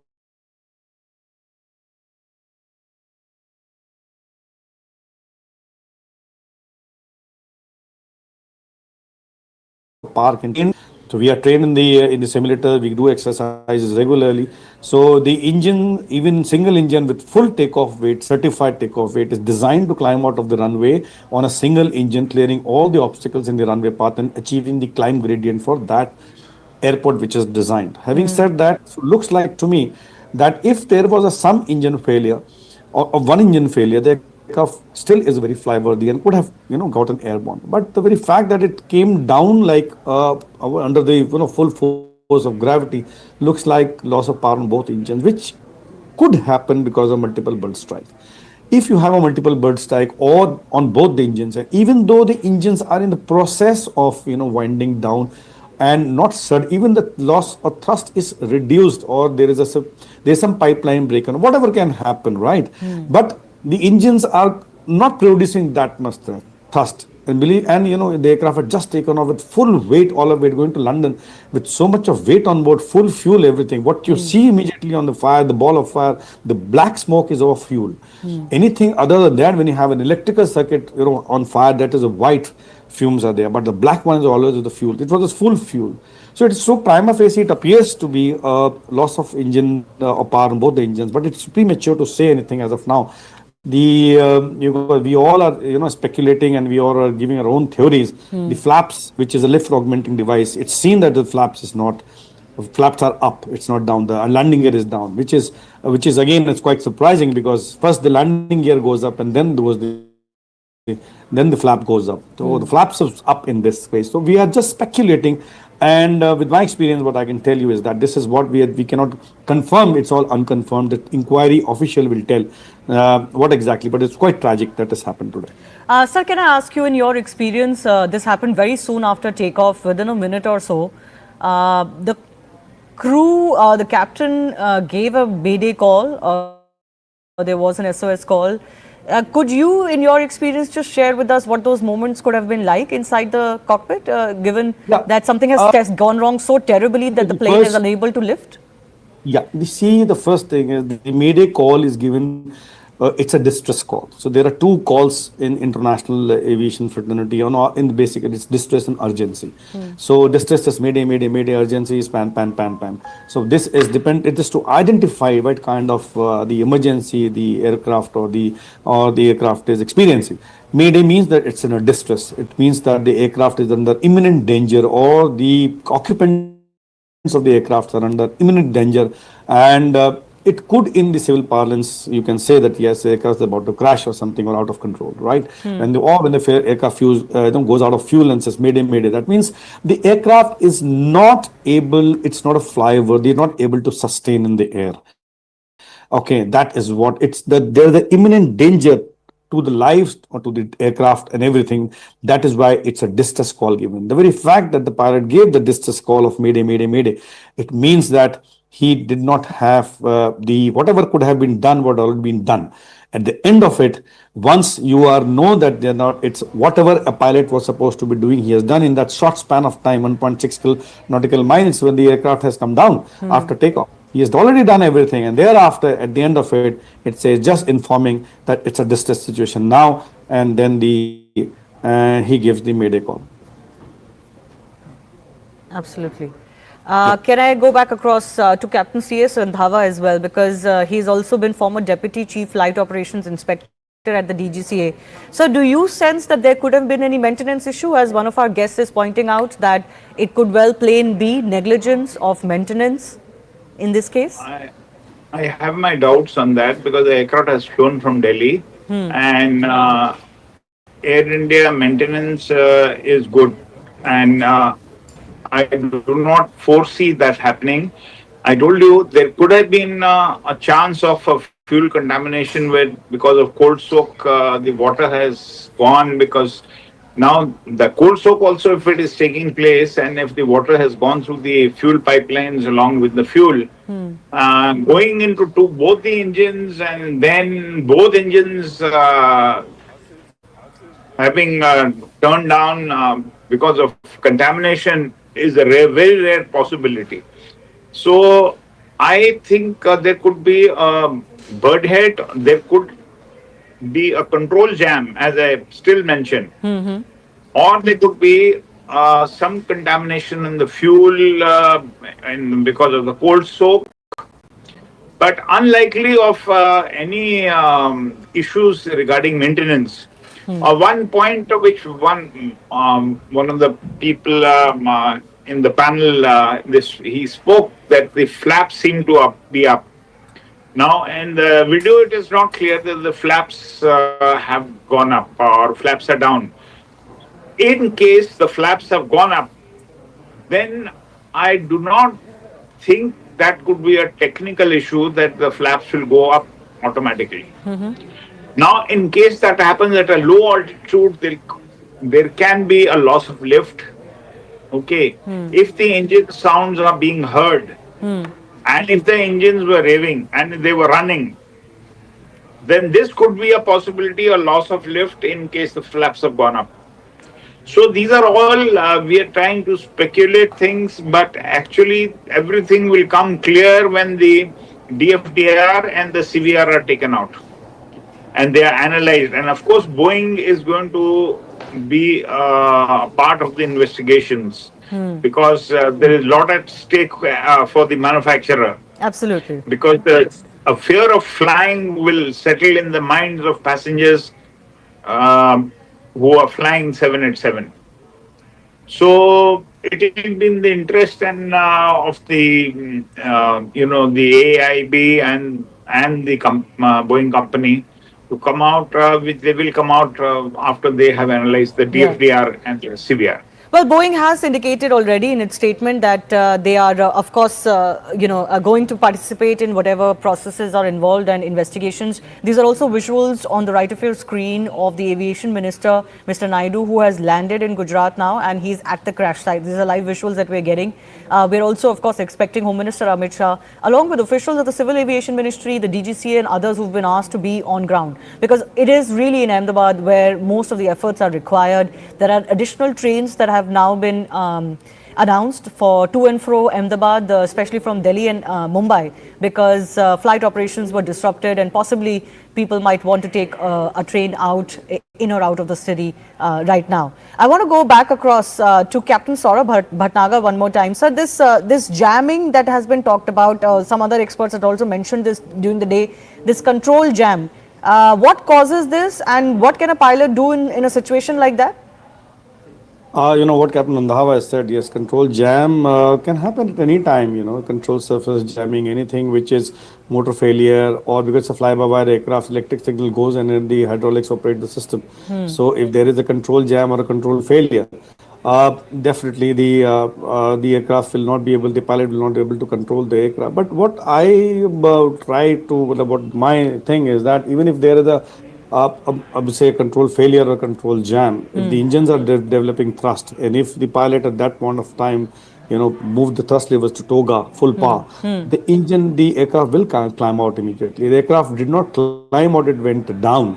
So with the control, even if you open full power of the engine, the response of the engine, the aircraft should be climbing out, right? And secondly, if there is a partial or asymmetric control jamming or something happen, then there will be some part of the flipping or cartwheel, what you can say, that there will be a different if the control have been jammed. So what the video footage we see that the aircraft is maintaining, while the aircraft is going up, its nose is going up. While the aircraft going down, rather, the nose is started going up, and there was quite high altitude when the aircraft touched the ground. So my thing is, any kind of control failure, initially, the moment you put full power out, there is definitely a lot of thrust is generated immediately on the engine, and there will, even if there is the control is not able, the aircraft will have a nose up attitude and go up first instead of going down. So something more. That's my take on this. Something more could have happened. It came down under the force of gravity. That's what I get, and because the weight was very high, that it couldn't have glided also, something of that sort. Wherein controlled by lowering the nose, there was no height itself. Wherein, or there is a loss of lift. Even if you lower the nose and develop some wing, the speed over the wings to get some lift, there was no height to do that. Yeah, absolutely. Well, certainly very, very tragic whatever has happened, and one.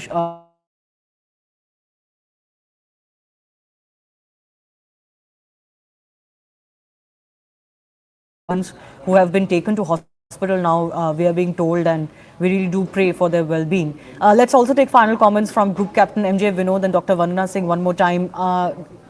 Group Captain Vinod, certainly investigation is going to be very key here. The world really deserves to know what really caused this, because we don't really want speculation for too long, and we certainly don't want the fear of flying to set into the mindsets of people. Absolutely not. And that is why I'm trying to piece it, Shivani, logically. Umpteen number of reasons are there. All those reasons can be sifted out by just these visuals. And, when aeroplane is heavy, when the flap goes up, very, very important point this is. Like I said, if you could run the few visuals just with the engine noise, you can make out that engine is still running, which means power is there. When the flaps go up, Shivani, there's something called, at least in the Airbus, we have something called VLS. And there is, we call it the Baba pole, the low speed regime. It comes up and the aeroplane goes into low speed regime. And especially when you're heavy, you get into low speed regime very fast.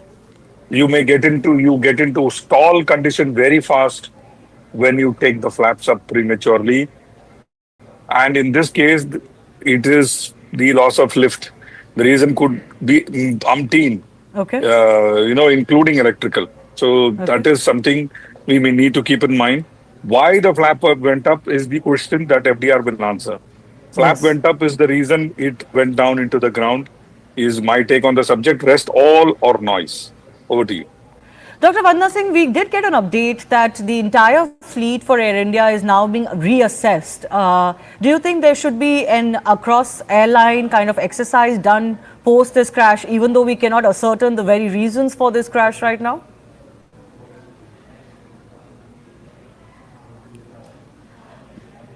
Ma'am, could you please unmute yourself?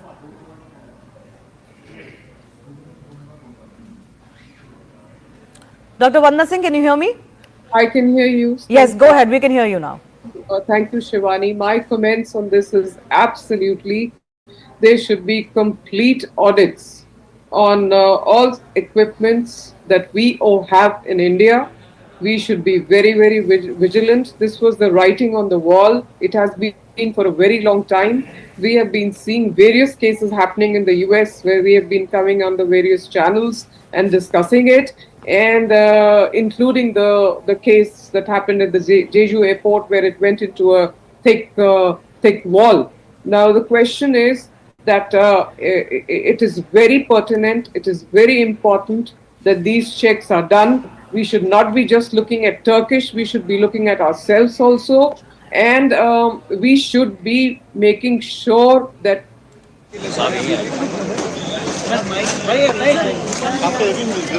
Yes, sir.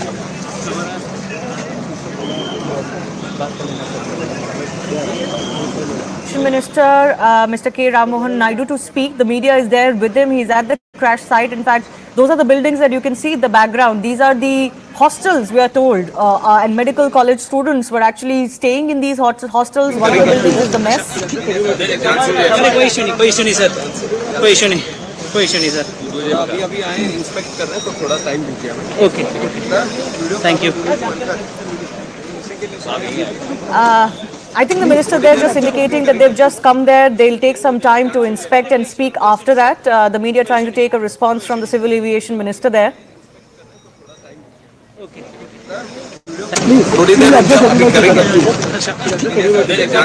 Question है sir question है sir अभी आए inspect कर रहे हैं तो थोड़ा time दीजिए हमें okay thank you I'm also joined by Akash Watts, who was also in the same airplane that flew from Delhi to Ahmedabad prior to its departure from Ahmedabad to London. He has also tweeted saying that he noticed certain unusual things in place and can give more details. So Akash, if you can hear me, can you explain, can you describe your experience and what did you find that was unusual during your flight from Delhi to Ahmedabad on this plane? Hi. So the things that were unusual were first the AC that I've already, mentioned in the video that I've shared on X. So AC wasn't working. Some people are saying that it is common practice that during takeoff the AC is turned off for a better thrust. But throughout my life, I have never experienced any such thing that the AC is turned off during takeoff, because it is just an aircraft. It is packed and there is no place for oxygen or ventilation.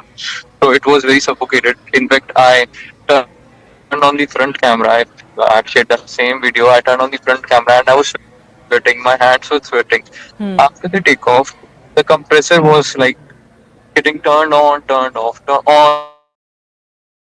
off. So the temperature, it was not stable. And usually I fly wearing a full sleeve shirt or jacket, but today I'm flying in a half t-shirt because initially I thought that it would be cold and I would be needing a blanket, but it was so hot inside the plane throughout the journey. I mean, I was not able to tolerate the fact that why it is happening. Secondly, in-flight entertainment, that is very common in Air India. It usually works. But now the thing in Boeing 787 is two things are there. One is that you don't have the option to move the flap up and down. The second one is you cannot call the cabin crew by just pressing the button in the overhead like on your overhead, right? So there was no button in the overhead. There was the button in the remote control, which I have clearly shown in the video that the button was also not working. When the plane was on ground, I wanted to call the staff, I mean the air hostess, to tell her about the issue. But then I was not able to call, and right after takeoff, right after takeoff they came, but by that time I adjusted ki okay, it's just half an hour or like it's just 1 hour flight. ठीक है, in 40 minutes we'll be landing. क्या ही बोलूँगा? Everyone thinks that कि यार अब जो हो गया क्या ही speed. It is not working. If it is not working, so मेरे phone से it will not work. So I ignored it. Third thing was I was sitting on seat 25A, right, and I was just next to this left engine. Right. I'm listening to these news now, but I'll be giving my opinion. Uh, so I noticed that the wing, I was thinking that they are not like properly. They were Okay. like kind of unstable. Yeah. All right. We'll take that on notice. Thanks a lot, Akash Watts, for joining us. He says that he has experienced some unusual instances when he boarded the same plane when it flew from Delhi to Ahmedabad earlier in the day. Time for me to wrap up Play and Speak. The right stand is coming up in just a bit.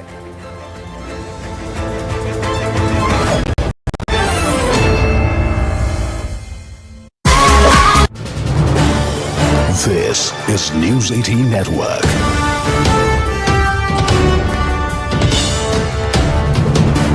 India's largest news network. I can assure you that Indian aviation is probably one of the safest in the world. We have all the protocols in place. Our DGCA is very robust and effective. And to find, to pick holes into our ability to manage Indian aviation would be very unfair. And I always say this, and I repeat, that aviation is either 100% or zero. There's nothing like 99.9% in aviation. And therefore, in this case also, look at the aircraft. It arrived from Ahmedabad from Delhi. Obviously, it flew without any issue. And to take a 9.5-hour journey from Ahmedabad to London, obviously the pilots would have done all the pre-flight checks. And no pilot is foolish enough to take off if he is not satisfied. The captain per se in this aircraft would have also had thousands and thousands of hours of command. And a 787 and today's aircraft per se are very robust, fail-safe. They have many backup systems.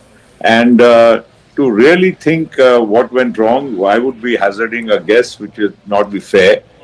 But the point here is the aircraft did go on a takeoff roll. And between the time the wheels went up and the time it crashed, probably the time frame would have been almost only about 60 seconds or so, because you can't go to 800 feet and crash and it be within less, the time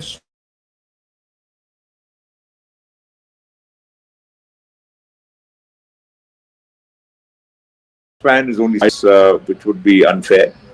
The only thing which can be ascertained is now, since the aircraft has fallen just a few hundred meters from the airport and in the BJ Medical Complex, therefore, to retrieve the black box and the other equipment would be also, quite simple. We would be able to ascertain only after that. Let me tell you one more thing. In today's aircraft, they are very sophisticated. All the parameters of an aircraft, right? Every single second the aircraft is in the air, all the parameters are recorded, not only by the aircraft, but they are also transmitted to a central command, real time, of the airline itself. So if there is, when an aircraft does a flight, there is a way to ascertain every single parameter during whatever the duration of the flight. So if anything would have gone wrong prior to this flight, or which may have escaped the attention of anybody, I'm sure this will be retrieved in no time once the equipment is found. Now, Mr. Patel, just to go back in time, because this fleet, the Dreamliner, very, very safe. I think from what the experts are saying, and I only have them to sort of lean on for facts, they've said that this is the first time a Dreamliner has actually crashed anywhere in the world.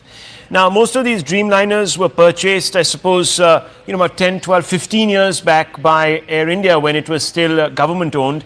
Obviously, there would have been a huge procedure that must have unfurled within government to select the plane. There would have been due diligence. There would have been all sorts of studies that would have been conducted?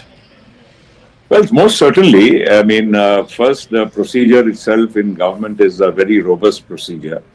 Goes through several layers. And ultimately, the basic selection of aircraft is done only on technical parameters. Because, the airline, requires a certain type of aircraft for certain, lengths of the flights. You want to go to the US, you want to go to the European countries, or to, 8-hour flights, 12-hour flights, and so on. And the kind of configuration you want. Let me also tell you that the Dreamliner, at the time it was ordered, was one of the most sophisticated, advanced fly-by-wire aircraft which was going to be produced. And it was ordered by probably most major airlines in the world, Air India also being one of the early ones. And to now even discuss it would be unfair, because after this particular aircraft,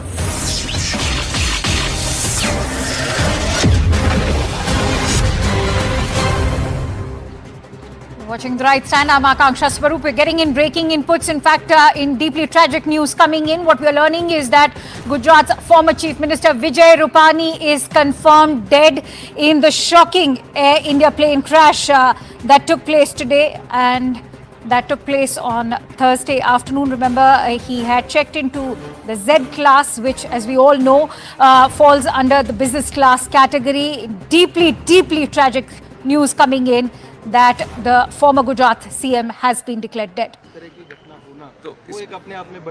Yes. I'll only give one line to what you have asked right now. We are going to do a fair and thorough investigation. We are not going to spare anyone. We are not going to leave any stone unturned. We will do properly according to the protocol, and we are going to go to the depth of why this incident has happened. That much I can tell you now. बस अभी इतना काम. Thank you. All right, Civil Aviation Minister Ram Mohan Naidu over there confirming that they will get to the depth and establish what led to that tragic air crash. But in the latest news that has come in, which is equally shocking as the air crash, is the fact that the former Gujarat Chief Minister, Mr. Vijay Rupani, has been confirmed dead. Let's also listen in to what C.R. Patil, Gujarat Minister, has to say. Plane के हादसे जब होते हैं वो भयंकर होते हैं, और वो गुजरात में अहमदाबाद में हो, ये तो कभी गुजरात के लोगों ने कभी सोचा भी नहीं था। इतना बड़ा हादसा हुआ है, इससे पूरे गुजरात और देश की प्रजा भी हिली हुई है। इंटरनेशनल प्लेन में जाने वाले सभी लोग इसमें उनको क्षति हुई है, उनको कोई मौका ही नहीं मिला, और शहर के बीच में होते हुए भी हम कुछ नहीं कर पाए। इसका बड़ा दुख है। सभी दिवंगत आत्माओं को शांति मिले, उसके लिए प्रार्थना करते हैं। उनकी जो स्वजन है, उनके ऊपर जो आपत्ति आ पड़ी है, भगवान उनको शक्ति दे, ऐसी प्रार्थना करते हैं। और हमारे लिए तो हमारे नेता पूर्व मुख्यमंत्री श्री विजय भाई रूपाणी भी इसी फ्लाइट में अपने परिवार को मिलने के लिए जा रहे थे, वो भी इस हादसा का शिकार हुए हैं। भगवान उनकी भी आत्मा को शांति दे। भाजपा परिवार में बहुत बड़ी खोट आई है, और इस हादसा इतना बड़ा है कि माननीय प्रधानमंत्री श्री नरेंद्र मोदी साहब भी और श्री अमित भाई शाह साहब भी तो तुरंत गुजरात पहुंच रहे हैं, और जो भी बन सकता है, जो भी कर सकते हैं, उसके लिए भी वो यहाँ पर आकर करेंगे। All right, so C.R. Patil over there expressing his condolences, conveying his condolences to all those family members of the victims of this air crash. He's also conveyed his deep remorse with regards to how helpless they were in terms of not being able to do anything to rescue all those victims. Also has expressed his condolences for the tragic demise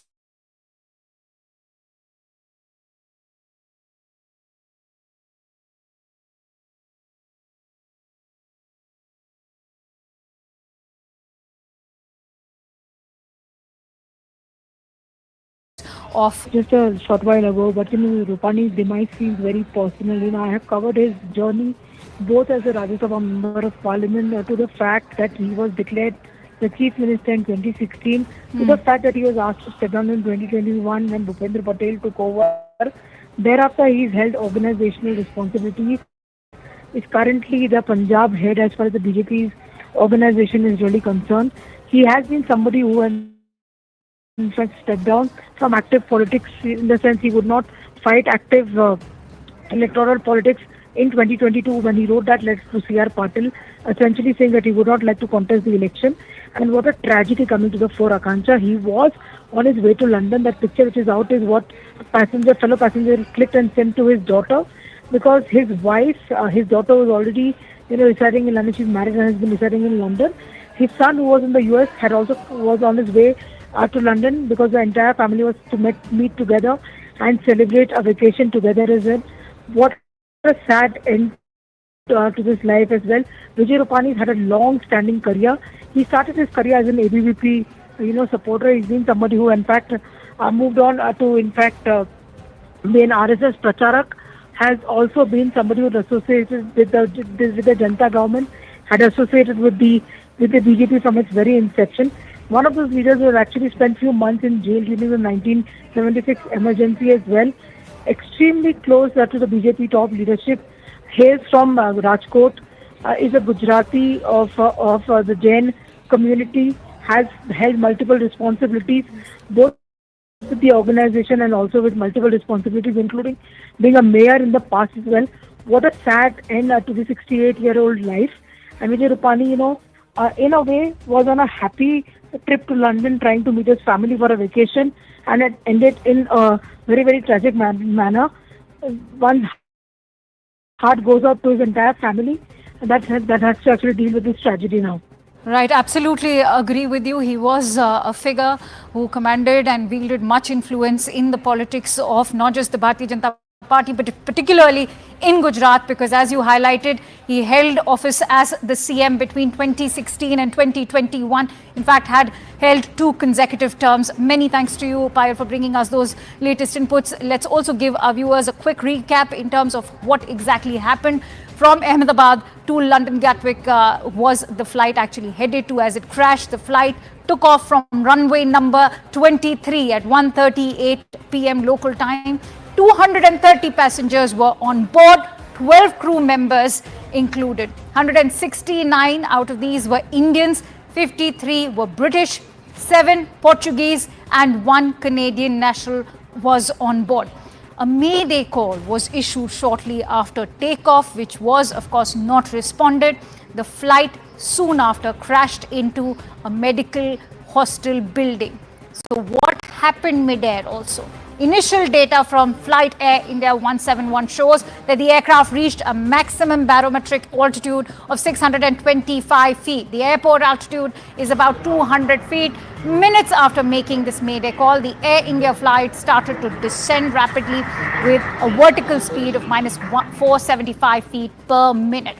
And this is that moment of the crash, the plane that quickly descended into the residential area. Let's also take you through that entire footage. As it shows, this rapid descent is what has caught the attention of several aviation experts. As you can see, that the plane had not even reached its complete altitude, which is rather shocking for a commercial air flight. The blaze also soon after erupted, and it was a catastrophic blaze that took place. As you can see, this is in fact the entire debris and the crash site with the debris and the fuel catching fire, gutting several buildings. As you can see, the smoke continues to bellow out, and those are the gutted buildings in the background.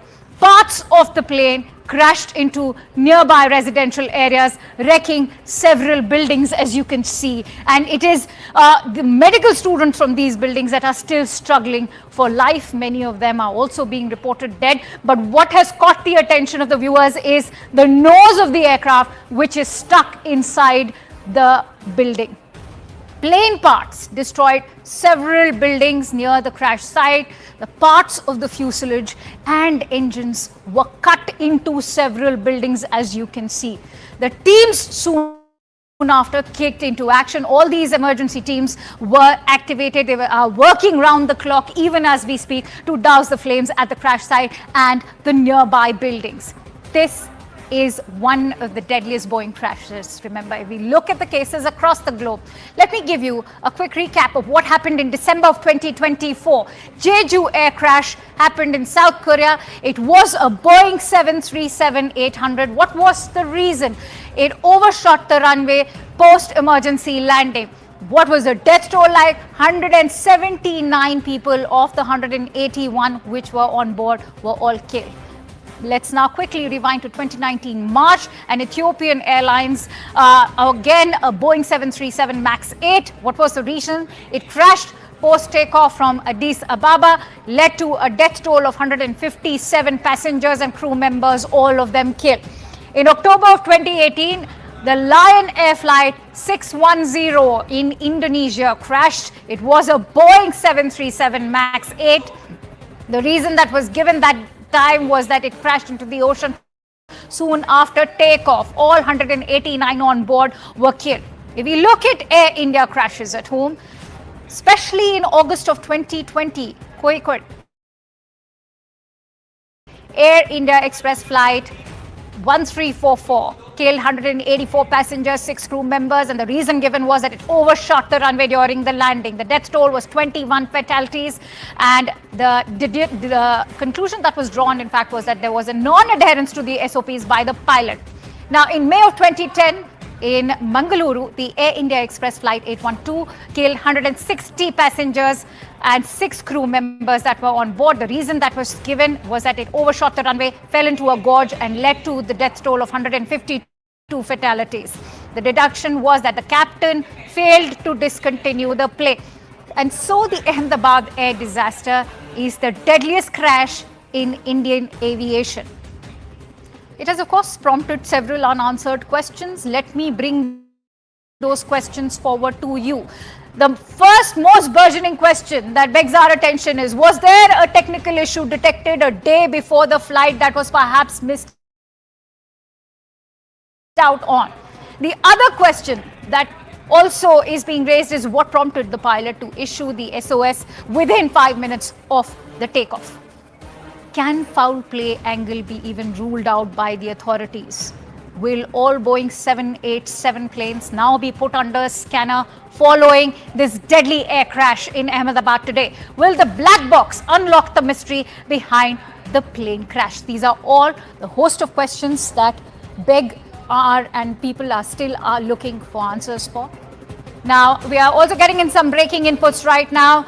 Sources from the Ahmedabad police have gone on to say that one survivor has been rescued out of that entire plane crash that happened. So far, only one survivor. Almost a miraculous incident that there's one survivor who has been rescued. The confirmation coming in from Ahmedabad police as we speak. This, remember, so far is a lone survivor who was sitting on seat 11A. Pal Mehta joins me with more inputs. Pal, share the details with us.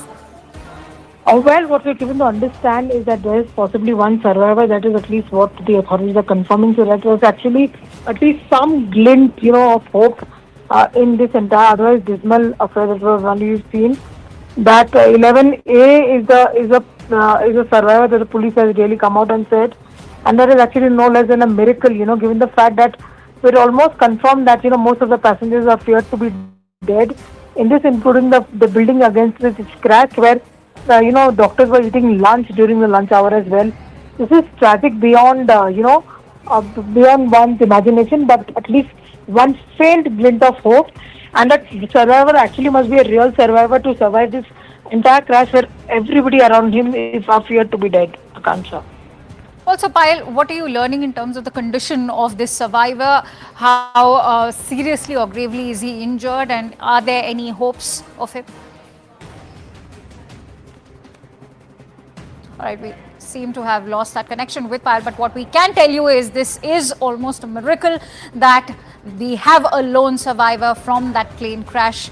And remember, many of them or almost all of them have been declared dead, but the Ahmedabad police confirming that one person has miraculously survived, and perhaps this survivor could be of extreme importance to the entire investigation, which will now be looking into what exactly led to that deadly air crash. Payal Mehta is back with us. Payal, if you could share details with us with regards to what is the condition of this lone survivor.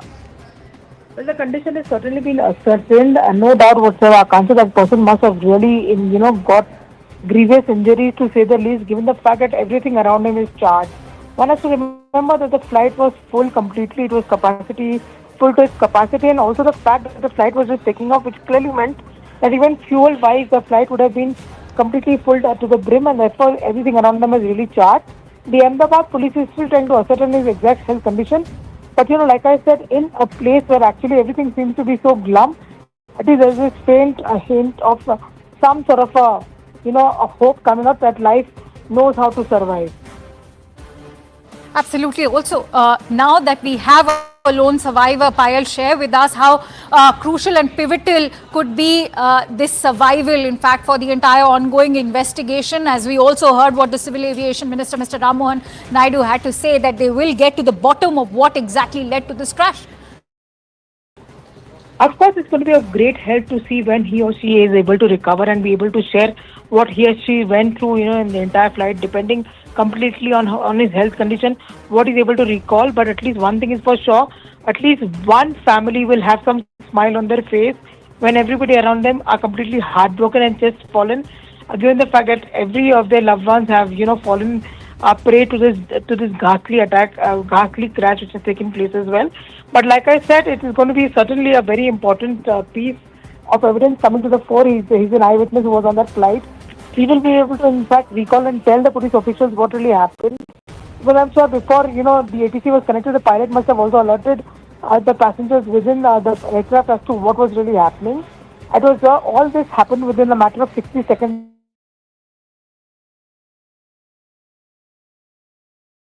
This is what is great importance as far as that's concerned. But purely depends on what his health condition is and when and how much is he able to recall. All right, so what we are also learning that the survivor's name is Vishwa Kumar, and the Ahmedabad police have in fact gone on to confirm that he has been rescued. He's a lone survivor from this crash. Of course, it is a miracle that he has survived. In fact, this is footage coming in of the survivor, Mr. Ramesh, as you can see, as he walks out, almost surviving for him, of course, has been a miracle. That is something what we can tell you for sure. And as Payal was also highlighting, he's going to be very pivotal. His testimony is going to be very pivotal with regards to the ongoing investigation. As Ram Mohan Naidu, the Civil Aviation Minister, has already confirmed that they will get to the bottom of this entire probe to find out what exactly led to this crash. It's a miracle that this lone survivor is in fact even able to walk out of that crash site at a time when most of the survivors, all of the survivors have been declared dead. But Ahmedabad police over there confirming that this lone survivor who was on seat number 11A survived. This is perhaps going to go down in the annals of history as this lone survivor walks out of the Ahmedabad airport. He is, remember, the only lone survivor in a flight that was carrying over 230 passengers. His name is Vishwas Kumar Ramesh, who survived the plane crash. He was allotted seat number 11A. And the Ahmedabad police have finally rescued this one survivor. Remember, his testimony is going to be pivotal, extremely significant to the ongoing investigation, because nobody's been able to ascertain, with aviation experts still trying to ascertain the exact reason.